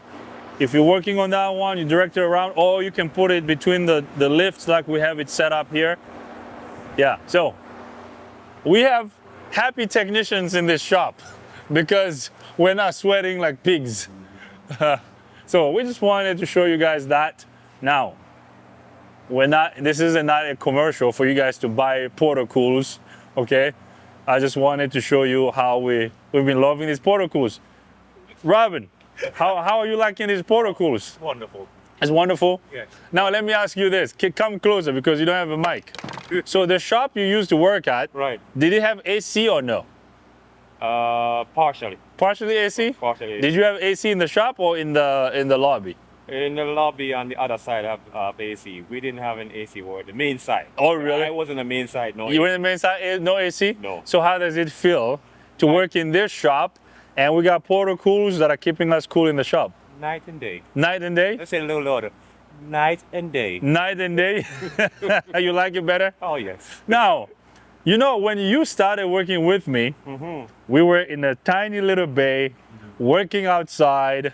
We were working on jack stands. Fall asleep with the You know, it was so hot. Yes. Now we have our own shop. Yes. We have space. We have 4 lifts. We have the equipment we need. We have the tools. We have now Portacools. We're just moving up. We're getting better. How does that make you feel? Humble. Humble? Humble. And thank you for also coming over, because I remember when we first talked, you said, Dio, you know, I can tell that you're going somewhere and I want to come work here with you. So, man. yeah. I seen it. So you saw the vision. I Yeah? see it. What made you see the vision? I see you. I said, I see the brother there. Yeah. He's going places. Yeah. I'm going to trickle on that boat. Yeah. I'm going places with him. Yeah, we're gonna go places. Go places. Sounds good, brother. Yes, sir. Well, this is the beginning. We got a lot more we need to do. So Give we're, thanks. we're just getting started, brother. Absolutely. Awesome. Yeah. I like that we added these Portacools. I'm standing over here. It feels so good. It feels like there's AC in the shop. Like, it feels awesome. cooler in here. Than Yeah, it's cooler. It's way cooler in the shop than it is outside. Yeah. So, yeah, let's keep rolling, baby. We're gonna keep getting better. All right. So, our Napa rep and the store manager at the Napa store that we usually get parts from, we told them what happened last time with these airbags that we got from them. They blew up. Sensors got damaged, brackets got damaged, wiring got damaged. they told me, Dio, don't worry, we're going to send you better parts, and we're also gonna cover the sensors for you. Now I told them, the air springs, if you have a better brand, I can do aftermarket. But the sensors, usually when it comes to sensors and electronic devices, you know, electronic and electrical devices, I always like to go OEM. They said, okay, we're gonna get you OEM sensors and OEM brackets and levers, then we'll send you better quality air springs. So here's what they sent me. So these are the level sensors that broke, okay? We got OEM ones from Mercedes. I'm gonna get them out of the box so you can see. See this one over here? OEM Mercedes sensor. Okay. So this is what I'm gonna install. Now, installing this sensor is really straightforward. And then this is the bracket. Oh, this is the one that. Yeah. So Matt, come over here. Let me show you. It's this guy over here. See this? This is the sensor right here. The sensor that broke. Okay. And then we also have a new pigtail for the wire. And then this is the linkage that broke. Okay. So we have everything. And then these linkages are different from left to right. Can you show here? You see how there's a R on this one? Yeah. This is right, this is left, okay? So everything is here. We got OEM linkages. This is the part number, okay? OEM sensors, and then these are the airbags. Hopefully these airbags are better than the ones we had before. They better be. And then these are the pigtails. So I'm gonna change the pigtails too, okay? So these pigtails will go on the sensor. Okay, so this is gonna go right here. That's the pigtail. Oh, wow. So on the old ones, this whole surrounding piece is gone. Yeah, because the tabs broke. Yeah. So if you just put the connector the way it is, it's gonna come out. Yeah. So these tabs, because these tabs is what keeps the connector on the sensor. Yeah. Uh-oh, now it's stuck. Yeah, there. So we're gonna have to wire the pigtail on the car. Okay, now here's what we have. This over here, they told me this is a better brand. This is the part number. Okay. It's a Napa brand air strut Vérin à air. That's how we call it in French. Can you say that? You can't even pronounce that. Cameraman, Matt. Actually, this one feels different. I don't know. Okay. Here is that little plastic piece. Remember this little piece that goes on top? Okay. Man, I like this. This feels different. Look. Yeah. See, when you got the other one, Yeah. it was way bigger. Yeah, I know. Look. Folded. Look. This one even feels different. Yeah. Actually, It was wrinkled up too. The other one. I know. You see that? Look at this one. And this one, I'm sure once I put it in, actually, come hold this. It feels heavy duty. Yeah, it feel like the original one. You know what I mean? Yeah, and the strap also is even better Yeah. for the clamping. Yeah. You know what I mean? Yeah, it's good quality. This is better quality. Like Yeah. you can tell, like just based on how it looks, like you can tell this is heavy duty. Yep. Good stuff. You know? Yeah. Yeah, it's gonna work. Yeah, of course. It's gonna, but like, look. And remember the one we had last time? It was like, You can squash it was squished in. Yeah. This, you can't even squish this one. Yeah, that's good stuff. I'm gonna have to remove this fitting and let air out of it a little, because installing this is gonna be a little bit of, it's gonna be you fun. can have some fun. I know, but anyways, yeah, I mean, Matt, you can just hold it. Oh yeah. Yeah? It feels like there's an extra like support here. So, yeah, I know. This feels better. Do you have the old one still? Yes, we do. The old one is over there on the shelf. But I mean, they picked the one that busted, because I was gonna show the difference, but they picked it up. Yeah. Our guys from Napa picked it up. Yeah, this definitely feels good. All right. Anyways, now here's what I'm gonna do. I am going to install these off camera because it's basically the same process, okay, as what we did last time. But before I install these air springs, you know, even the box feels different. Like, you know what I mean? Yeah, it's good quality. Like you can tell, this is better quality. Who bought the last one? The last one? That they bought from Napa? Well, no, no, I did. Oh, okay. I did because when I talked to the customer was like, I don't want to spend too much money. You know, I don't want to buy the OEM. Is there another spring there that's like cost effective? That's like budget friendly? I said, sure. There's one here from Napa. I think it was, I'm not going to say the number, but it was very cheap. He said, yeah, let's just do that one. So you get what you pay for, basically. Yeah. When you buy parts, does it show reviews, stars? On the, it doesn't show me the, yeah. Usually the way I can tell is based on the price. Usually the most expensive ones tend to be the better ones. I wonder if you look at the reviews of that one we bought. Yeah. I bet you they're probably low. Maybe, yeah. Whatever that brand was. Are not, yeah. Anyways, so now, since we already did this last time, I don't have to show you this again. It's gonna be the same thing again, okay?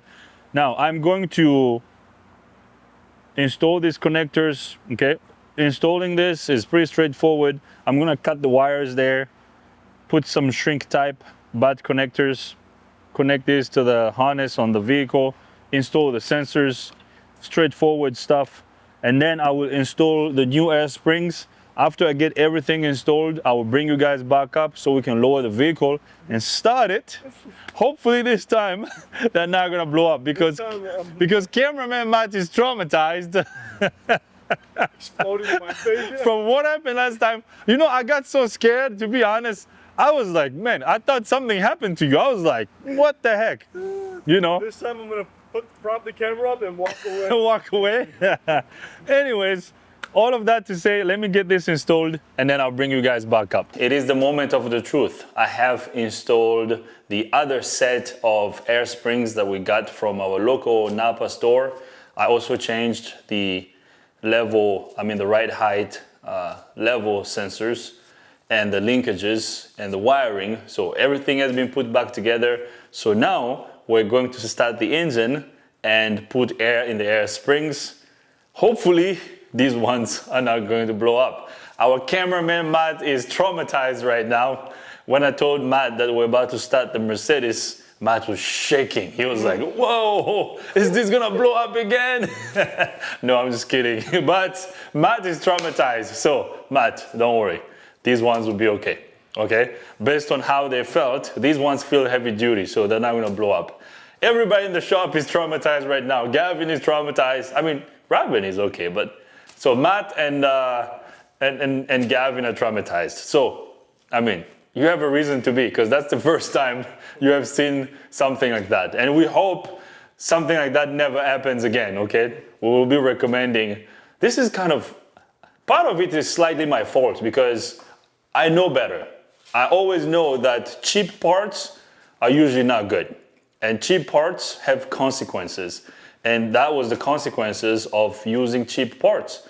And I don't know why I allowed the customer to choose that part, because I could have said no to that part, but the customer wanted to go cheap, and he told me, I want something cheap, and I agreed to install it.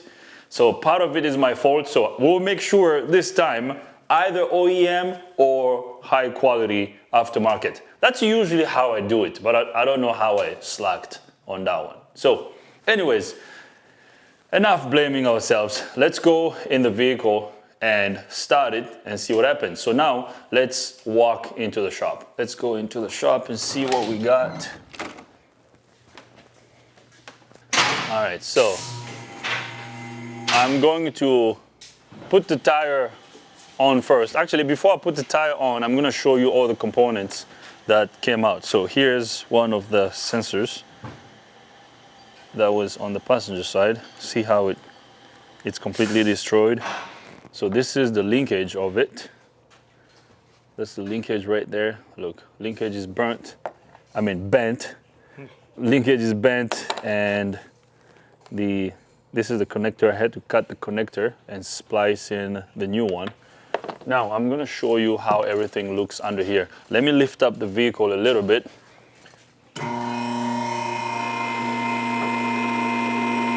Cameraman Matt, how do you feel? Nervous? No, we're good. This is good. We got youngster over there. Our youngster Gavin is putting a starter on that truck over there. All right, so let's do a quick visual inspection before we start the engine. So here's our brand new spring. Can you tell the difference between this one and what we had before? This one is sitting straight. It's not squished like the one we had. So I changed these linkages here. Okay, I changed the sensor. So this is the sensor and the new wiring that I have installed. So sensor, linkage, wire. Look at this. Looks nice. Now it's a little loose. See how it's loose? It's loose because there's no air in it. When we start it, air will go in it, and then we should be good. Now let's check the other side. I already put the tire back on the driver's side. Okay, same thing over here. See? New sensor, new linkage. So everything looks good. So now we're going to lower the vehicle.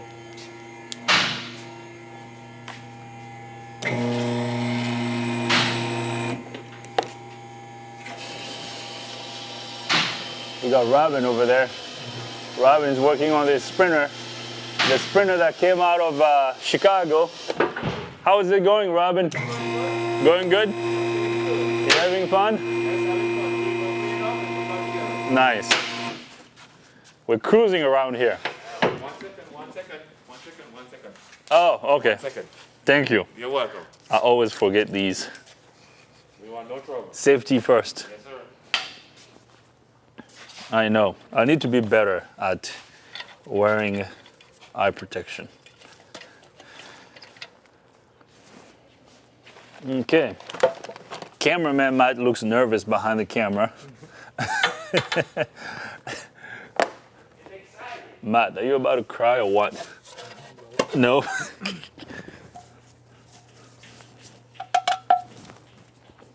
Don't worry, we're gonna have another happy customer. After we install this. Hopefully not another cameraman crapping his pants. No, you should be fine. You should be fine unless you're just a lightweight and you get scared so easily. Oh man. Now I'm not gonna torque the wheel on camera because I showed you guys how to do it last time, you know, and even changing the springs, I didn't show it because it's the same process like we did last time. So no need to show this again. Okay, I'm gonna get these bolts snug and then I'll torque them down once I bring the vehicle down. I'm gonna get them snug.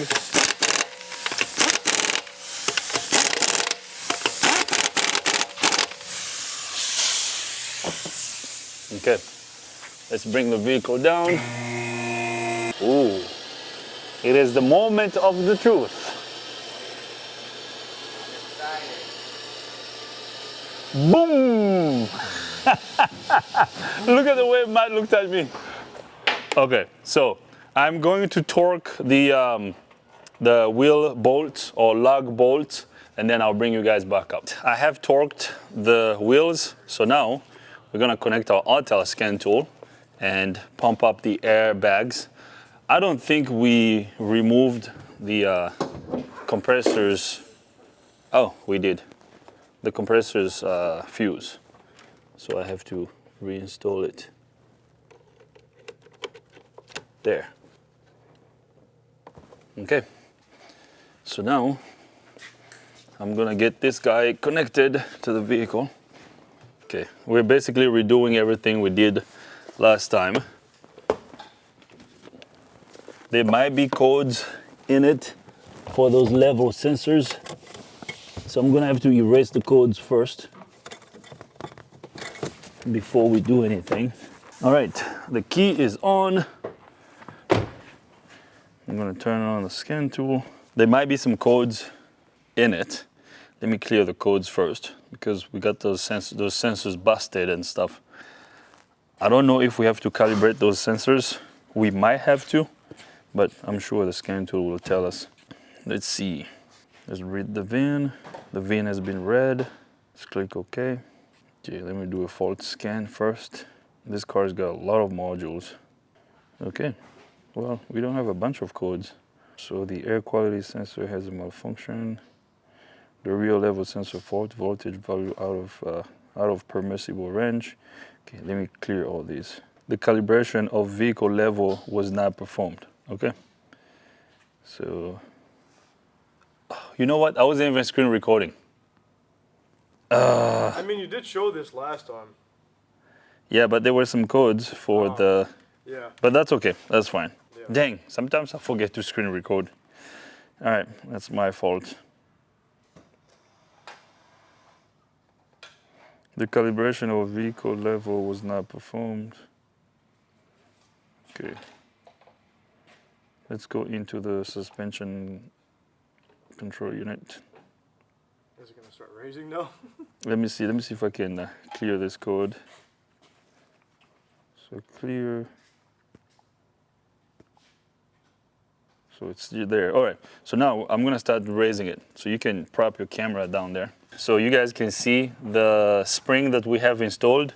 As you can see, this one is not squished, you know, like the one we had previously. So now I'm gonna use the scan tool to raise up the vehicle. So we're gonna go to special functions. Okay, there. I hear the compressor running.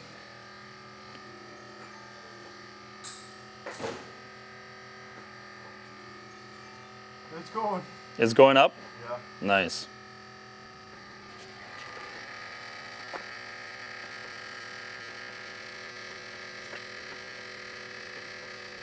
The front is going up. Looks like the back is going up too. It's gonna take a few minutes to fill out the whole system.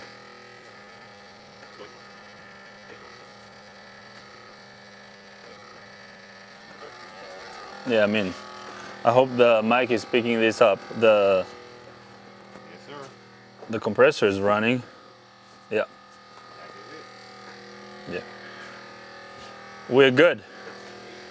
Boom! I just want to scare Matt.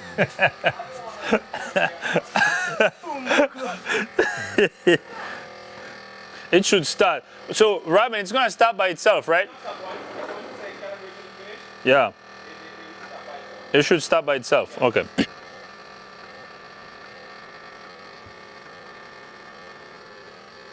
Very nice.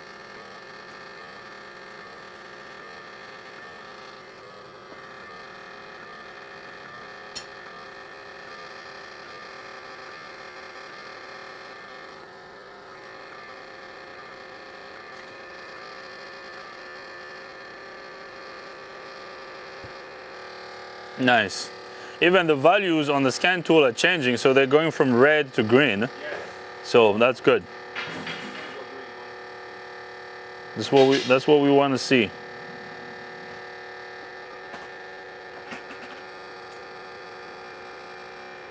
Nice.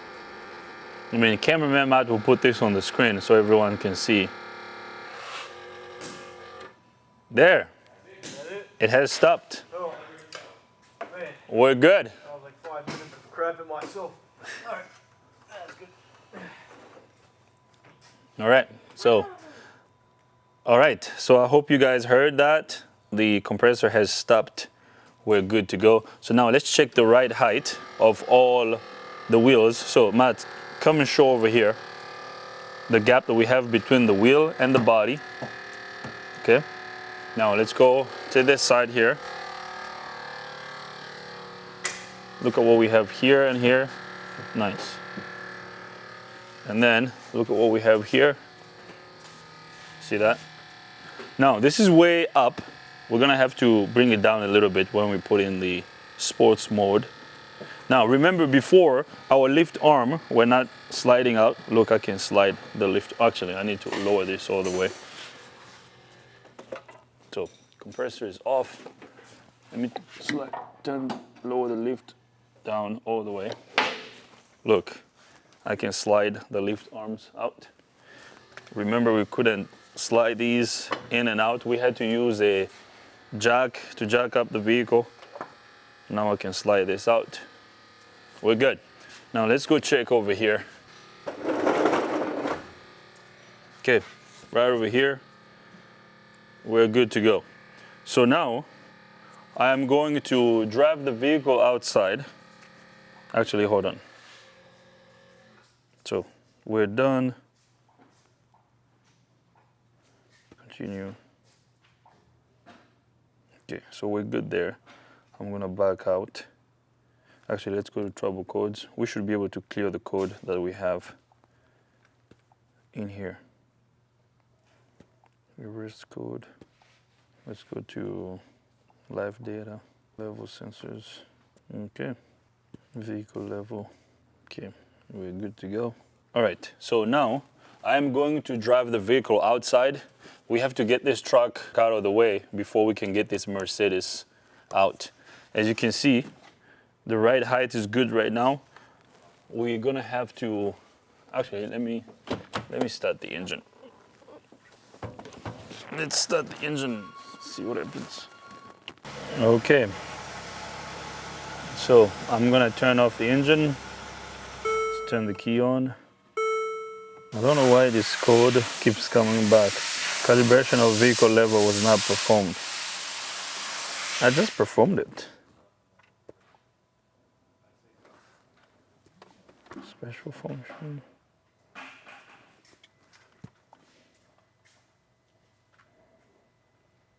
Level calibration.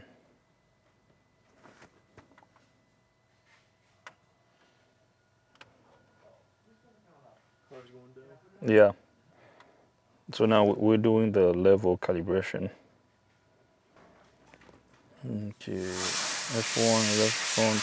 The button for activate test must be pressed.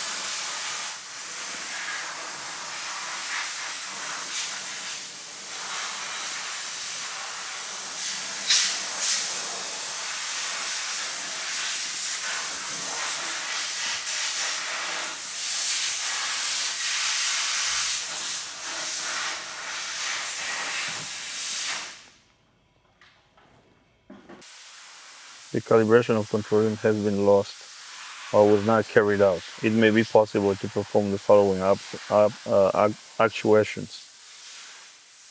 Possible solution: perform level calibration via menu, special function under menu,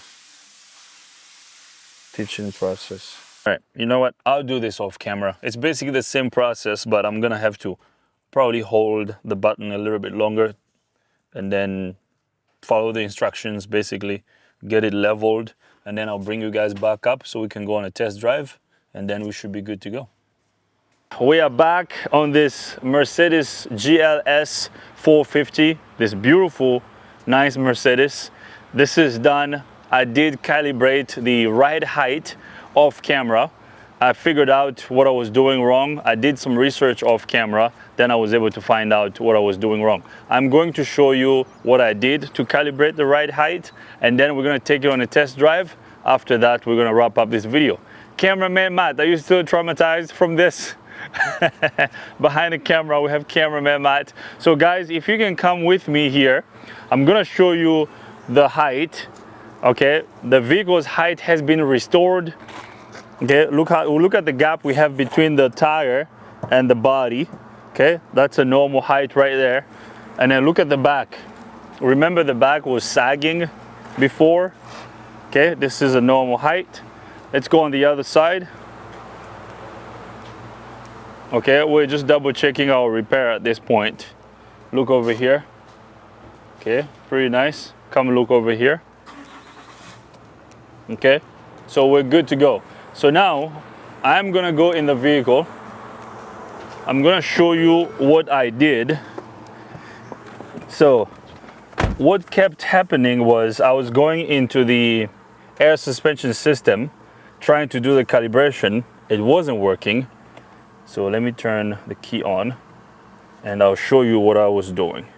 I was really bummed out because this auto scan tool is really good on this Mercedes, and I couldn't imagine that the auto, this wonderful auto scan tool, couldn't calibrate the right height on this vehicle. I said, why?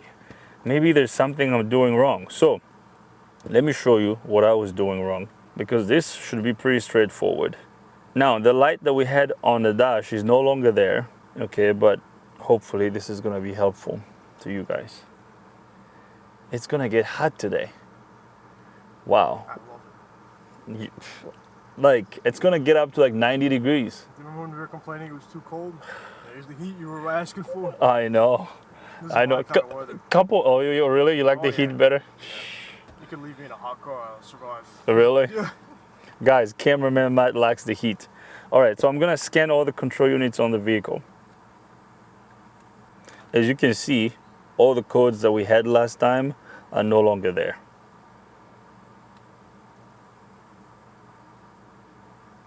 Okay, I'm gonna go into the suspension system.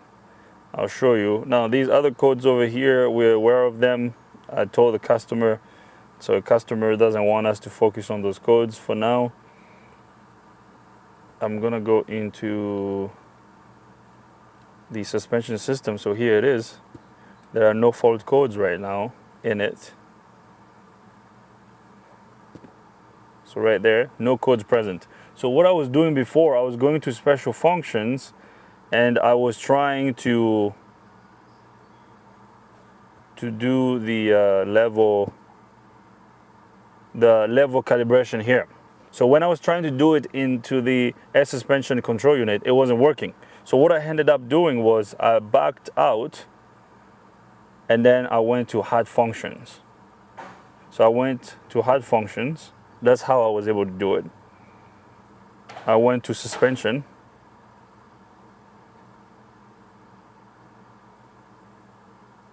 And then level calibration. Okay. And then I clicked continue. So here it says resetting of calibration. If we do this, we're basically gonna reset that. We're gonna reset the calibration. So what I did was, you have to put these numbers manually. I'm gonna reset it and calibrate it again, just so I can show you. But I already did this off camera. Actually, let me start the engine so that you guys can see that the light that we had on the dash is no longer there. Right here, as you can see, we had a little picture of a car with an arrow pointing up. Is no longer there. Okay. I believe it said suspension malfunction or something malfunction. I can't remember correctly, but as you can see, we no longer have a light on the dash. So this is good. Let me turn off the engine. Let me turn the key on. Okay, so I'm gonna show you how I calibrated this. Okay, now the message is back on the dash. Okay, so my malfunction. So actually, now the level, the right height level is not calibrated. Let me show you the dash one more time, because I reset the calibration that I just did. Let me show you the message on the dash and then we're gonna calibrate it one more time. So right there, I hope you can see, we have a malfunction message on the dash. So now let's calibrate the suspension system. So here's what I was doing wrong. When I got to this point, I didn't know what to do. So when you get over here, you have to enter your values manually. So the front, so the left front inclination angle is 4.5. Same thing for the right front, 4.5. And then the back is going to be 2.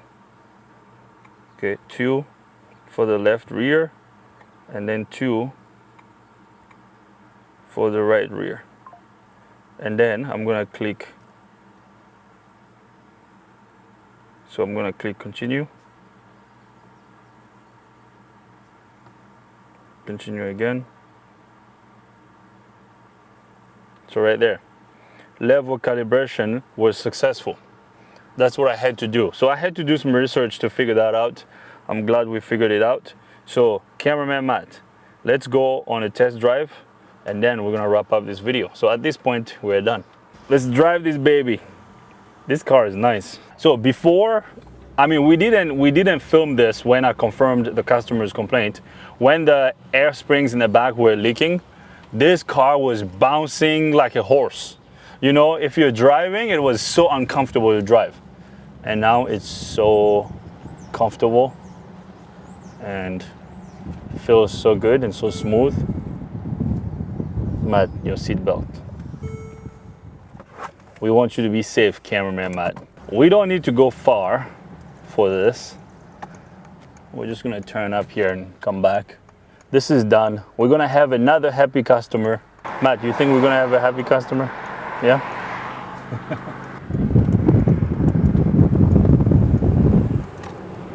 Would you buy a Mercedes? Nah. No? Okay, Matt, like I it's don't... What? I think it's like a income statement or something. You know what I mean? Status. That's what I meant. Like status symbol? Yeah. It's like, if you made it, that's when you buy a Mercedes? Yeah. I mean... Alright, so Matt, if you can carefully show the dash as we're driving. Right there. Nice. No lights on, we're good. All right, this is fixed. Cameraman Matt, why are you laughing? This is funny. Hey, you gotta laugh and have fun while you're working, you know? If you're not laughing, if you're not having fun while you're working, man, I feel bad for you. I'm not talking about Matt and I'm talking about everybody else out there. You gotta make sure you're having fun as you're working, you know? We have fun when we work. We laugh, we joke, you know? And then we get the job done. All right, so this is done. Oh, so bumpy. Yeah, okay, I should just park it over here.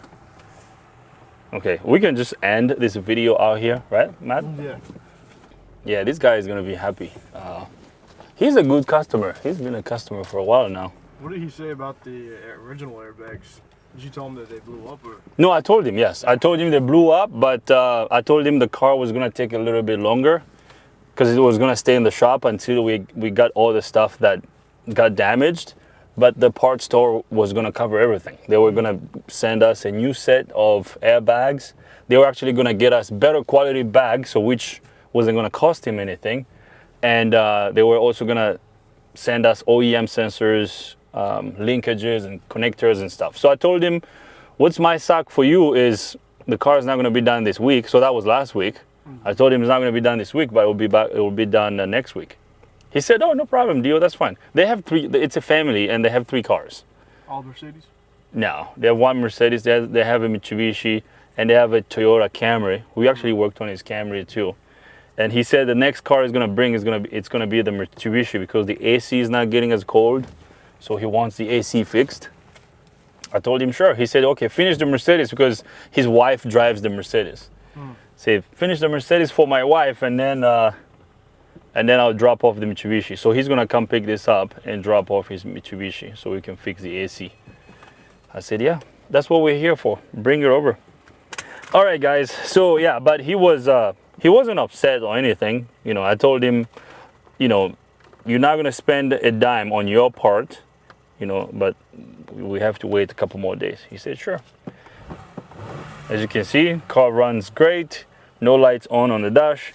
Okay, I'm gonna turn off the engine.